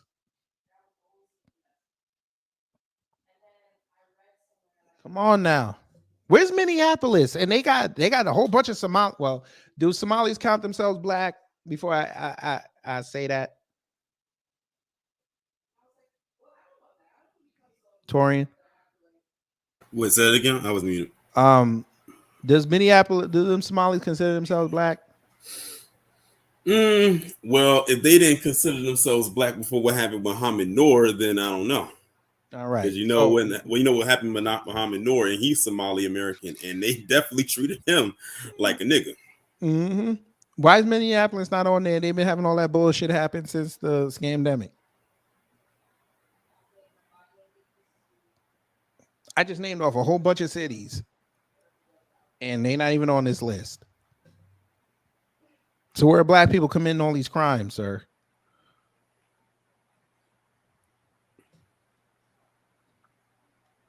But Larry, I'm sure thought that all the way through.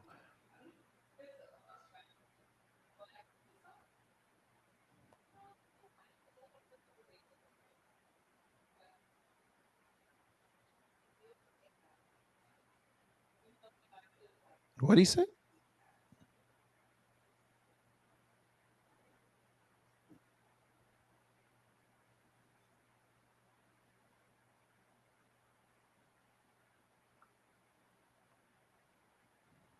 Bullshit. You would be saying he was right. What happened? He said if Donald Trump came out and said that the biggest threat to national security was black supremacy, he and the host would denounce him, saying he's a race hustling demigod. You literally just quoted off a fake stat saying that we kill white people more than the other way around. Like I said, they think they know us so well. Sort of like when I was talking about what's his name? The one me and Rob talked about, Greg Foreman. Oh, Greg Forehead. When the snowflake came out there and saying that if he didn't come out there, we would have had a problem with it. No, we would not have. If that was the case, then why did people boo him then? Clearly, they didn't want him there. Man, these people. Is it me? Everybody keeps saying he Nigerian. Yeah, someone else said the same thing. I don't know. Again, that's another person. We don't know who his parents are. Mm-hmm. But your family, I'll let him say it because he FBA. I'll let him say it. I'll let him say it. Where's your family from?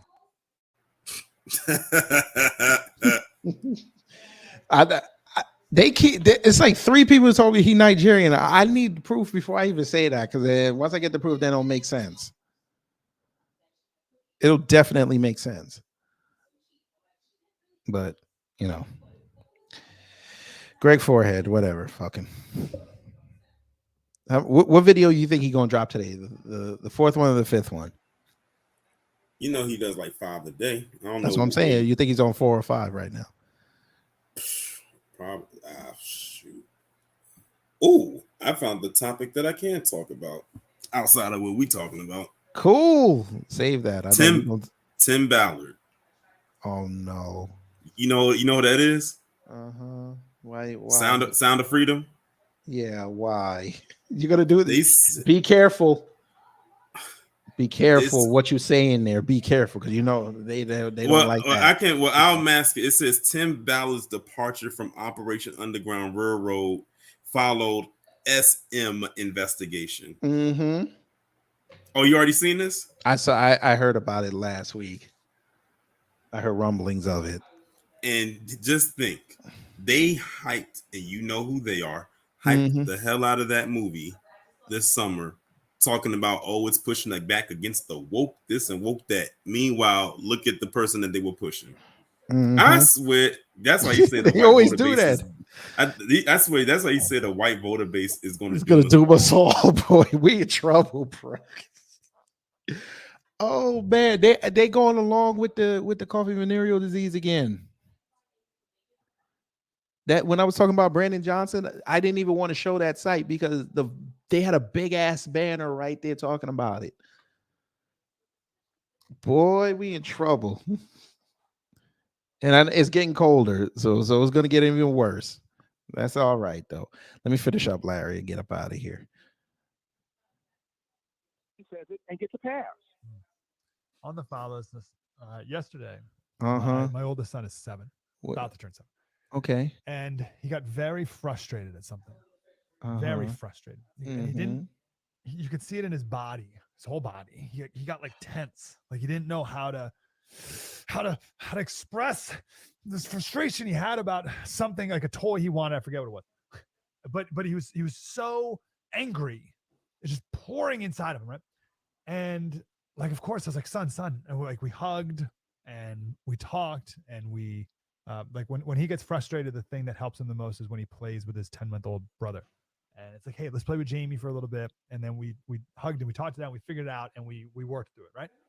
And I was like, oh, like imagine if Jack, my 7, almost 7, didn't have a dad, or any boy doesn't have a dad, that frustration builds and builds and builds and builds, and it's never channeled properly. It's never thought through. It's never the worked. dramatics. The heart is never addressed. How could that child not grow up to at least engage in self-destructive behavior, if not criminal behavior? You're guaranteed to live that life. Absolutely. I'm in California. Absolutely. We had a smash and grab lootings where mobs of 30, 40 people. Now they're masked, but many of them who've been arrested have been black, and I suspect the majority. Oh my God. If they had masks on, how do you know they were black? Right, exactly. Remember what the video One I did? person. Remember the video I did about the smash and grab that happened in Glendale a couple weeks ago, and that Drew, what's his name, Drew Hernandez, came out there and tried to say it was black people that did it, but the first 2 people they talked about that were South of arrested Bordarian. was south of the Bordarian, which means 9 times out of 10 the rest of them were too. I even pulled up the demographics for that area. Black people barely made up. Glendale, right? They made up 1.8% of the Glendale's population. Ain't nobody finna go drive all the way over there to go Over do to that. Glendale. Exactly. Was it like 90 minutes away, right? Something like that. I think it'd be like a half. Yeah, I think it was something like that. No one's about to drive all the way. Yeah, over you could there just go. Yeah, you could just go drive to to do Beverly that. Hills if you're gonna go do that. Exactly. Or go to downtown LA. As a matter of fact, like the 3 biggest populations in Glendale was white, south of the Bordarian, and Asian, in that order. Order. Right. 22 minutes. Ain't nobody driving 22 minutes to go do that. Come on. They swear because of a person. It's the same thing of, you know how when you had some of them white women saying that it was a black man that tried to kidnap her or take her car. He had on the black hat, the black mask, the black all black attire while driving around in a black car. It's the same thing that they do with that. I'm like, y'all don't get tired of using that. It's a reason why they're wearing all black. It's not because the person is black. It's because that's the common criminal color to wear is black. Do they not watch anything? That's the common. They don't watch TV. It's too woke. That's the common robbery color to wear is all black. Exactly, because you won't see them coming. They do what they do, and then especially at night, if they're trying to run away, you can't track them. Yeah, they dumb. He's dumb. He's dumb. Young black men doing this, Mike. If I got involved in something like that, I would be more afraid of what my father would say and do to me than what the cops would do to me if I got caught. They're afraid of neither. They don't have fathers in the home. Now, it's not a death sentence. My father grew up without his father. But if you go to prison, most of these men either have no relationship. All right, I can't hear no more. Yeah, I can't either. Larry Elden, let me explain something to you. Yes, the government took the black man out of the home. What did black people do? Remix it, like a lot of things we do. Co-parenting. And it works. Don't let fake skits online fool you, sir. There's plenty of black men and black women that have gotten along for the sake of their children. I understand we're in the Maury generation. I get it. There's been plenty more. And the CDC, who has no bones to put us over, said that black men were the most active fathers in the country. Exactly. Even though we pay the most child support on average, we're still the most active. When you go watch these kids play sports, who is in there? Black fathers, along with black mothers. They're there. Arguably the greatest tennis player ever. Who coached her? Her father. And he was doing dirt. But he was still there. And the thing is, when you have a father that pushes their children to be great, what happens? They get demonized. I'll give you another example. Joe Jackson. Yes, sir. All they worried about is the switch and him hitting his kids. And meanwhile, Joe Jackson helped to usher in one of the greatest singing families of all time that also helped to propel the greatest entertainer to ever live. Also to have probably one of the second greatest entertainers to ever live with his baby girl, with his youngest daughter. I mean, one of the most two of the most recognizable names in music today, and one of them has been deceased since 2009, and people still talk about him, good or bad. I gave you another one. Michael Jordan's father. Oh yeah, definitely. His father was tough on him. Yep. And he became the greatest basketball player to ever live. I'll say it. I'll say it. And I'll go to LVZ gonna come whoop my ass for that, but I don't care. I'll give you another one. And this is one that's going on right now that they can't seem to stop talking about. Deion Sanders. Because not only is he's a great father to his kids, but he's being a father figure to all those young men that's on that field. I think they're really pissed that he's being a father figure to them white kids. That's what it is. Them white kids finna come out like, Wiggins. Watch. They think that's what they think. They think he's about to And they turn mad, into and they Wiggins. mad, and they mad that a lot of them want to go into that transfer For portal pool. and go play for him. That's why I said if he goes 10-2 and gets into one of the big bowl games, they can't talk to that man. I told people, I said the SB is going to be very interesting next year because I can see them racking up a lot of nominations and awards. I can really see Do you Deion think Sanders being nominated for Coach of the Year. So you think he'll get that SB, or you think they'll screw him? They might try to screw him, and depending on what it is, people might actually call it out. I can also see his son, Shador Sanders, getting breakthrough and male athlete. Mm-hmm. Oh, and by the way, you trolls, before you come out and say he emotional because he came from a single mother household, he had a stepfather and a father. Oops. Yeah, see, that's why. Did you see the broadcast that TBA did last night? That Yes, was sir.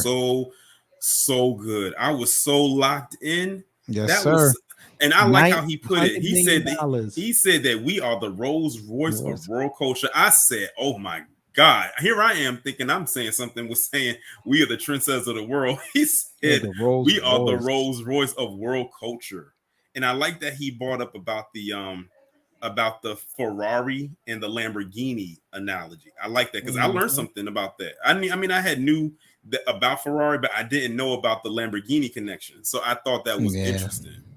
Yeah.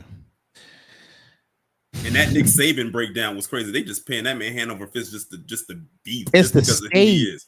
It's the state. And state that's paying him. They paying him a lot. Almost $100 million. That guy literally probably got his own zip code. You want to see, before we go? You want to see his house? I can only imagine what his house looked like, or if we want to even call it a house, I think it's probably in a state. No, he just bought a new house in Florida for $17.5 million. Oof. Yeah, I'm gonna show you the new place.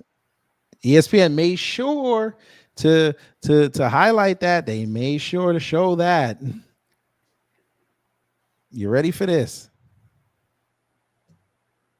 Let's Oh, see they it. took it down? No, you did not take it. They took it down. You bastards. Okay, I guess I'll just have to read it. 6,200 square feet.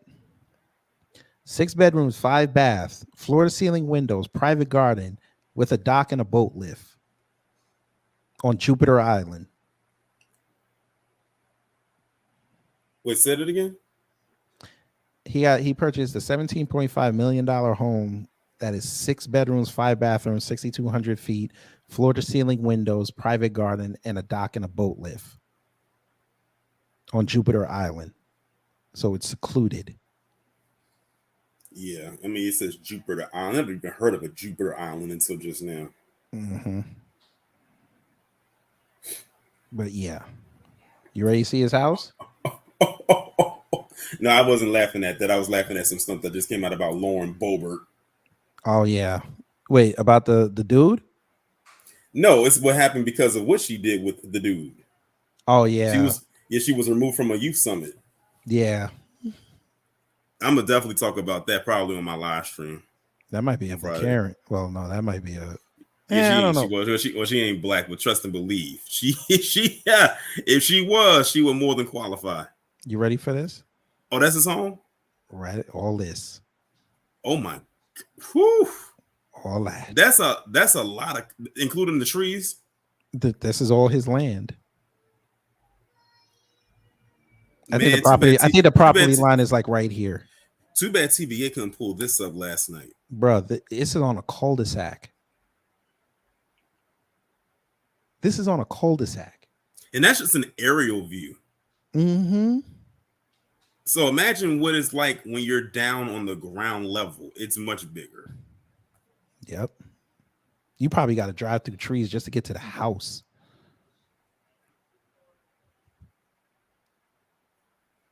Bruh.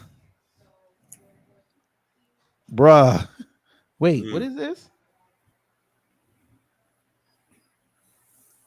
He bought one here too? Lake Burton, that's in Georgia. Yeah, this is I think this is further up north. $11 million on the lake. Got 2 boat. He got 2. Man, this motherfucker making $100 million on his contract. Yes, and when TBA was breaking it down, some of the perks that he gets is if he's just there. Like he doesn't even have to win. They just have to make it, and if they don't even win, he gets like I think one of them was like a $400,000 bonus. And this is probably after tax.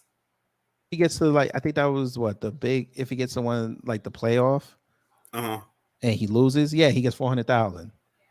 That is crazy. He did a commercial with Dion. When? This season.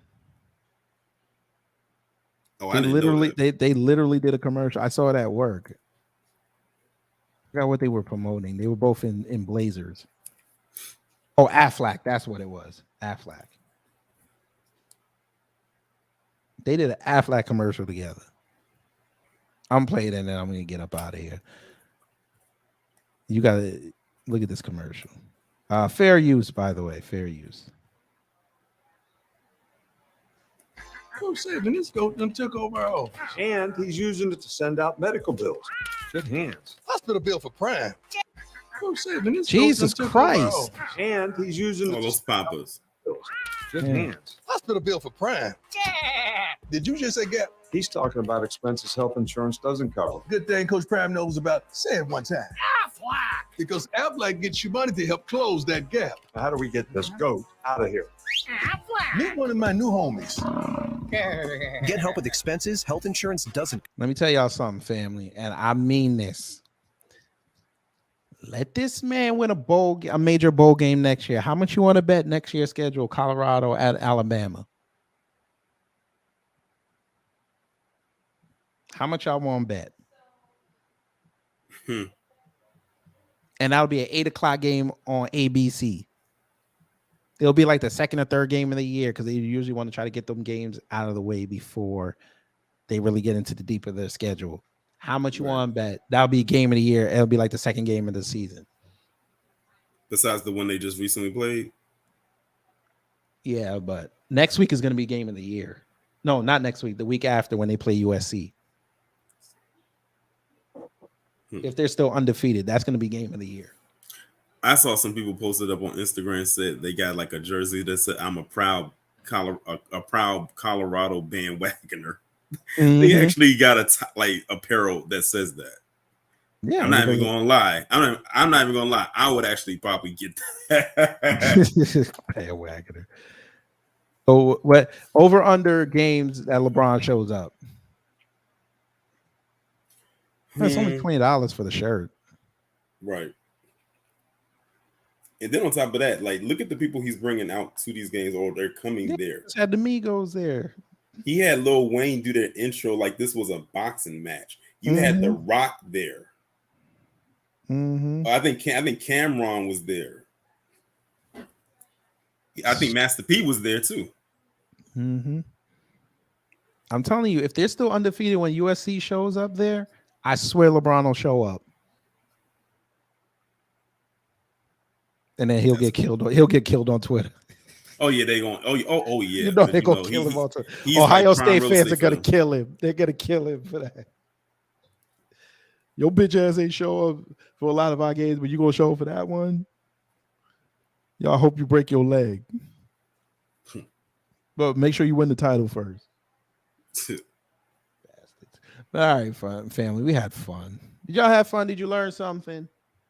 I hope you learned something. That's the purpose of this channel, to learn something. Torian, I appreciate your insight as always. I appreciate it. No problem. Now I got some more. Now, literally, just on this live alone, I probably got like 3 different stories that I can talk about now. Because had I not been up here, I probably wouldn't have. Yes, sir. All right, family. This is going to close the show. And next week will be the lighthearted stream of the month. I'm going to talk about battle rap. So if you're a battle rap fan, you are invited to the panel because we got to talk. Torian, what do you know about battle rap? I'm gonna be honest, it's very limited. I mean, I know some, but it's very limited. So I probably won't come up for that, but I'll probably be in attendance just like in the chat. Cool. Yeah, because I got some opinions. I want to hear people yell at me real fast. But yeah, we're gonna go, family. Again, Torian, thank you so much. Thank you to everyone that was here. Make sure you text it to your people on their phone. Text the link to the people on the phone. I know it's nice to text it on and put it on social media. Text it to their phone. That way you can track if they actually looked at it, especially if you got an iPhone. Exactly. Yes, sir. So take care, stay safe, and hopefully next week, Wednesday, you will join me for the debate again, 9:00 p.m. Fox is doing it again. This is gonna be very interesting again. Very interesting. But y'all know what to do when the agents of chaos try to mess up your day.